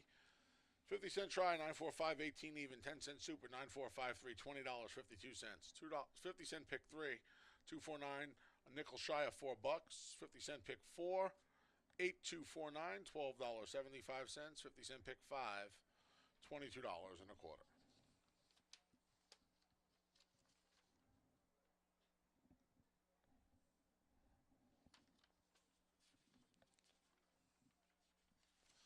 That wraps up today's live racing portion of the day. Simulcasting concludes in just a few minutes. Casino remains open until 4 a.m. First post tomorrow is at 1 p.m. Until then, on behalf of the broadcast team, staff, and management here at Finger Lakes Gaming and Racetrack, I'm your track announcer, the Big A, Anthony Steele, thanking you for joining us today. Congratulations to the connections of Maker's Candy, Sweet Brown Sugar, and Bold Fortune, our stakes winners for the day, and to the connections of Keep My Eye on the Boys, Brock Mononoff, Bonfire Diva, and Dates Freedom, winner of our Claiming Series finals. Once again, post time tomorrow is at 1 p.m. Free PPs available shortly up at fingerlakesgaming.com. Until then, please arrive home or wherever you're going safely. Have a great night.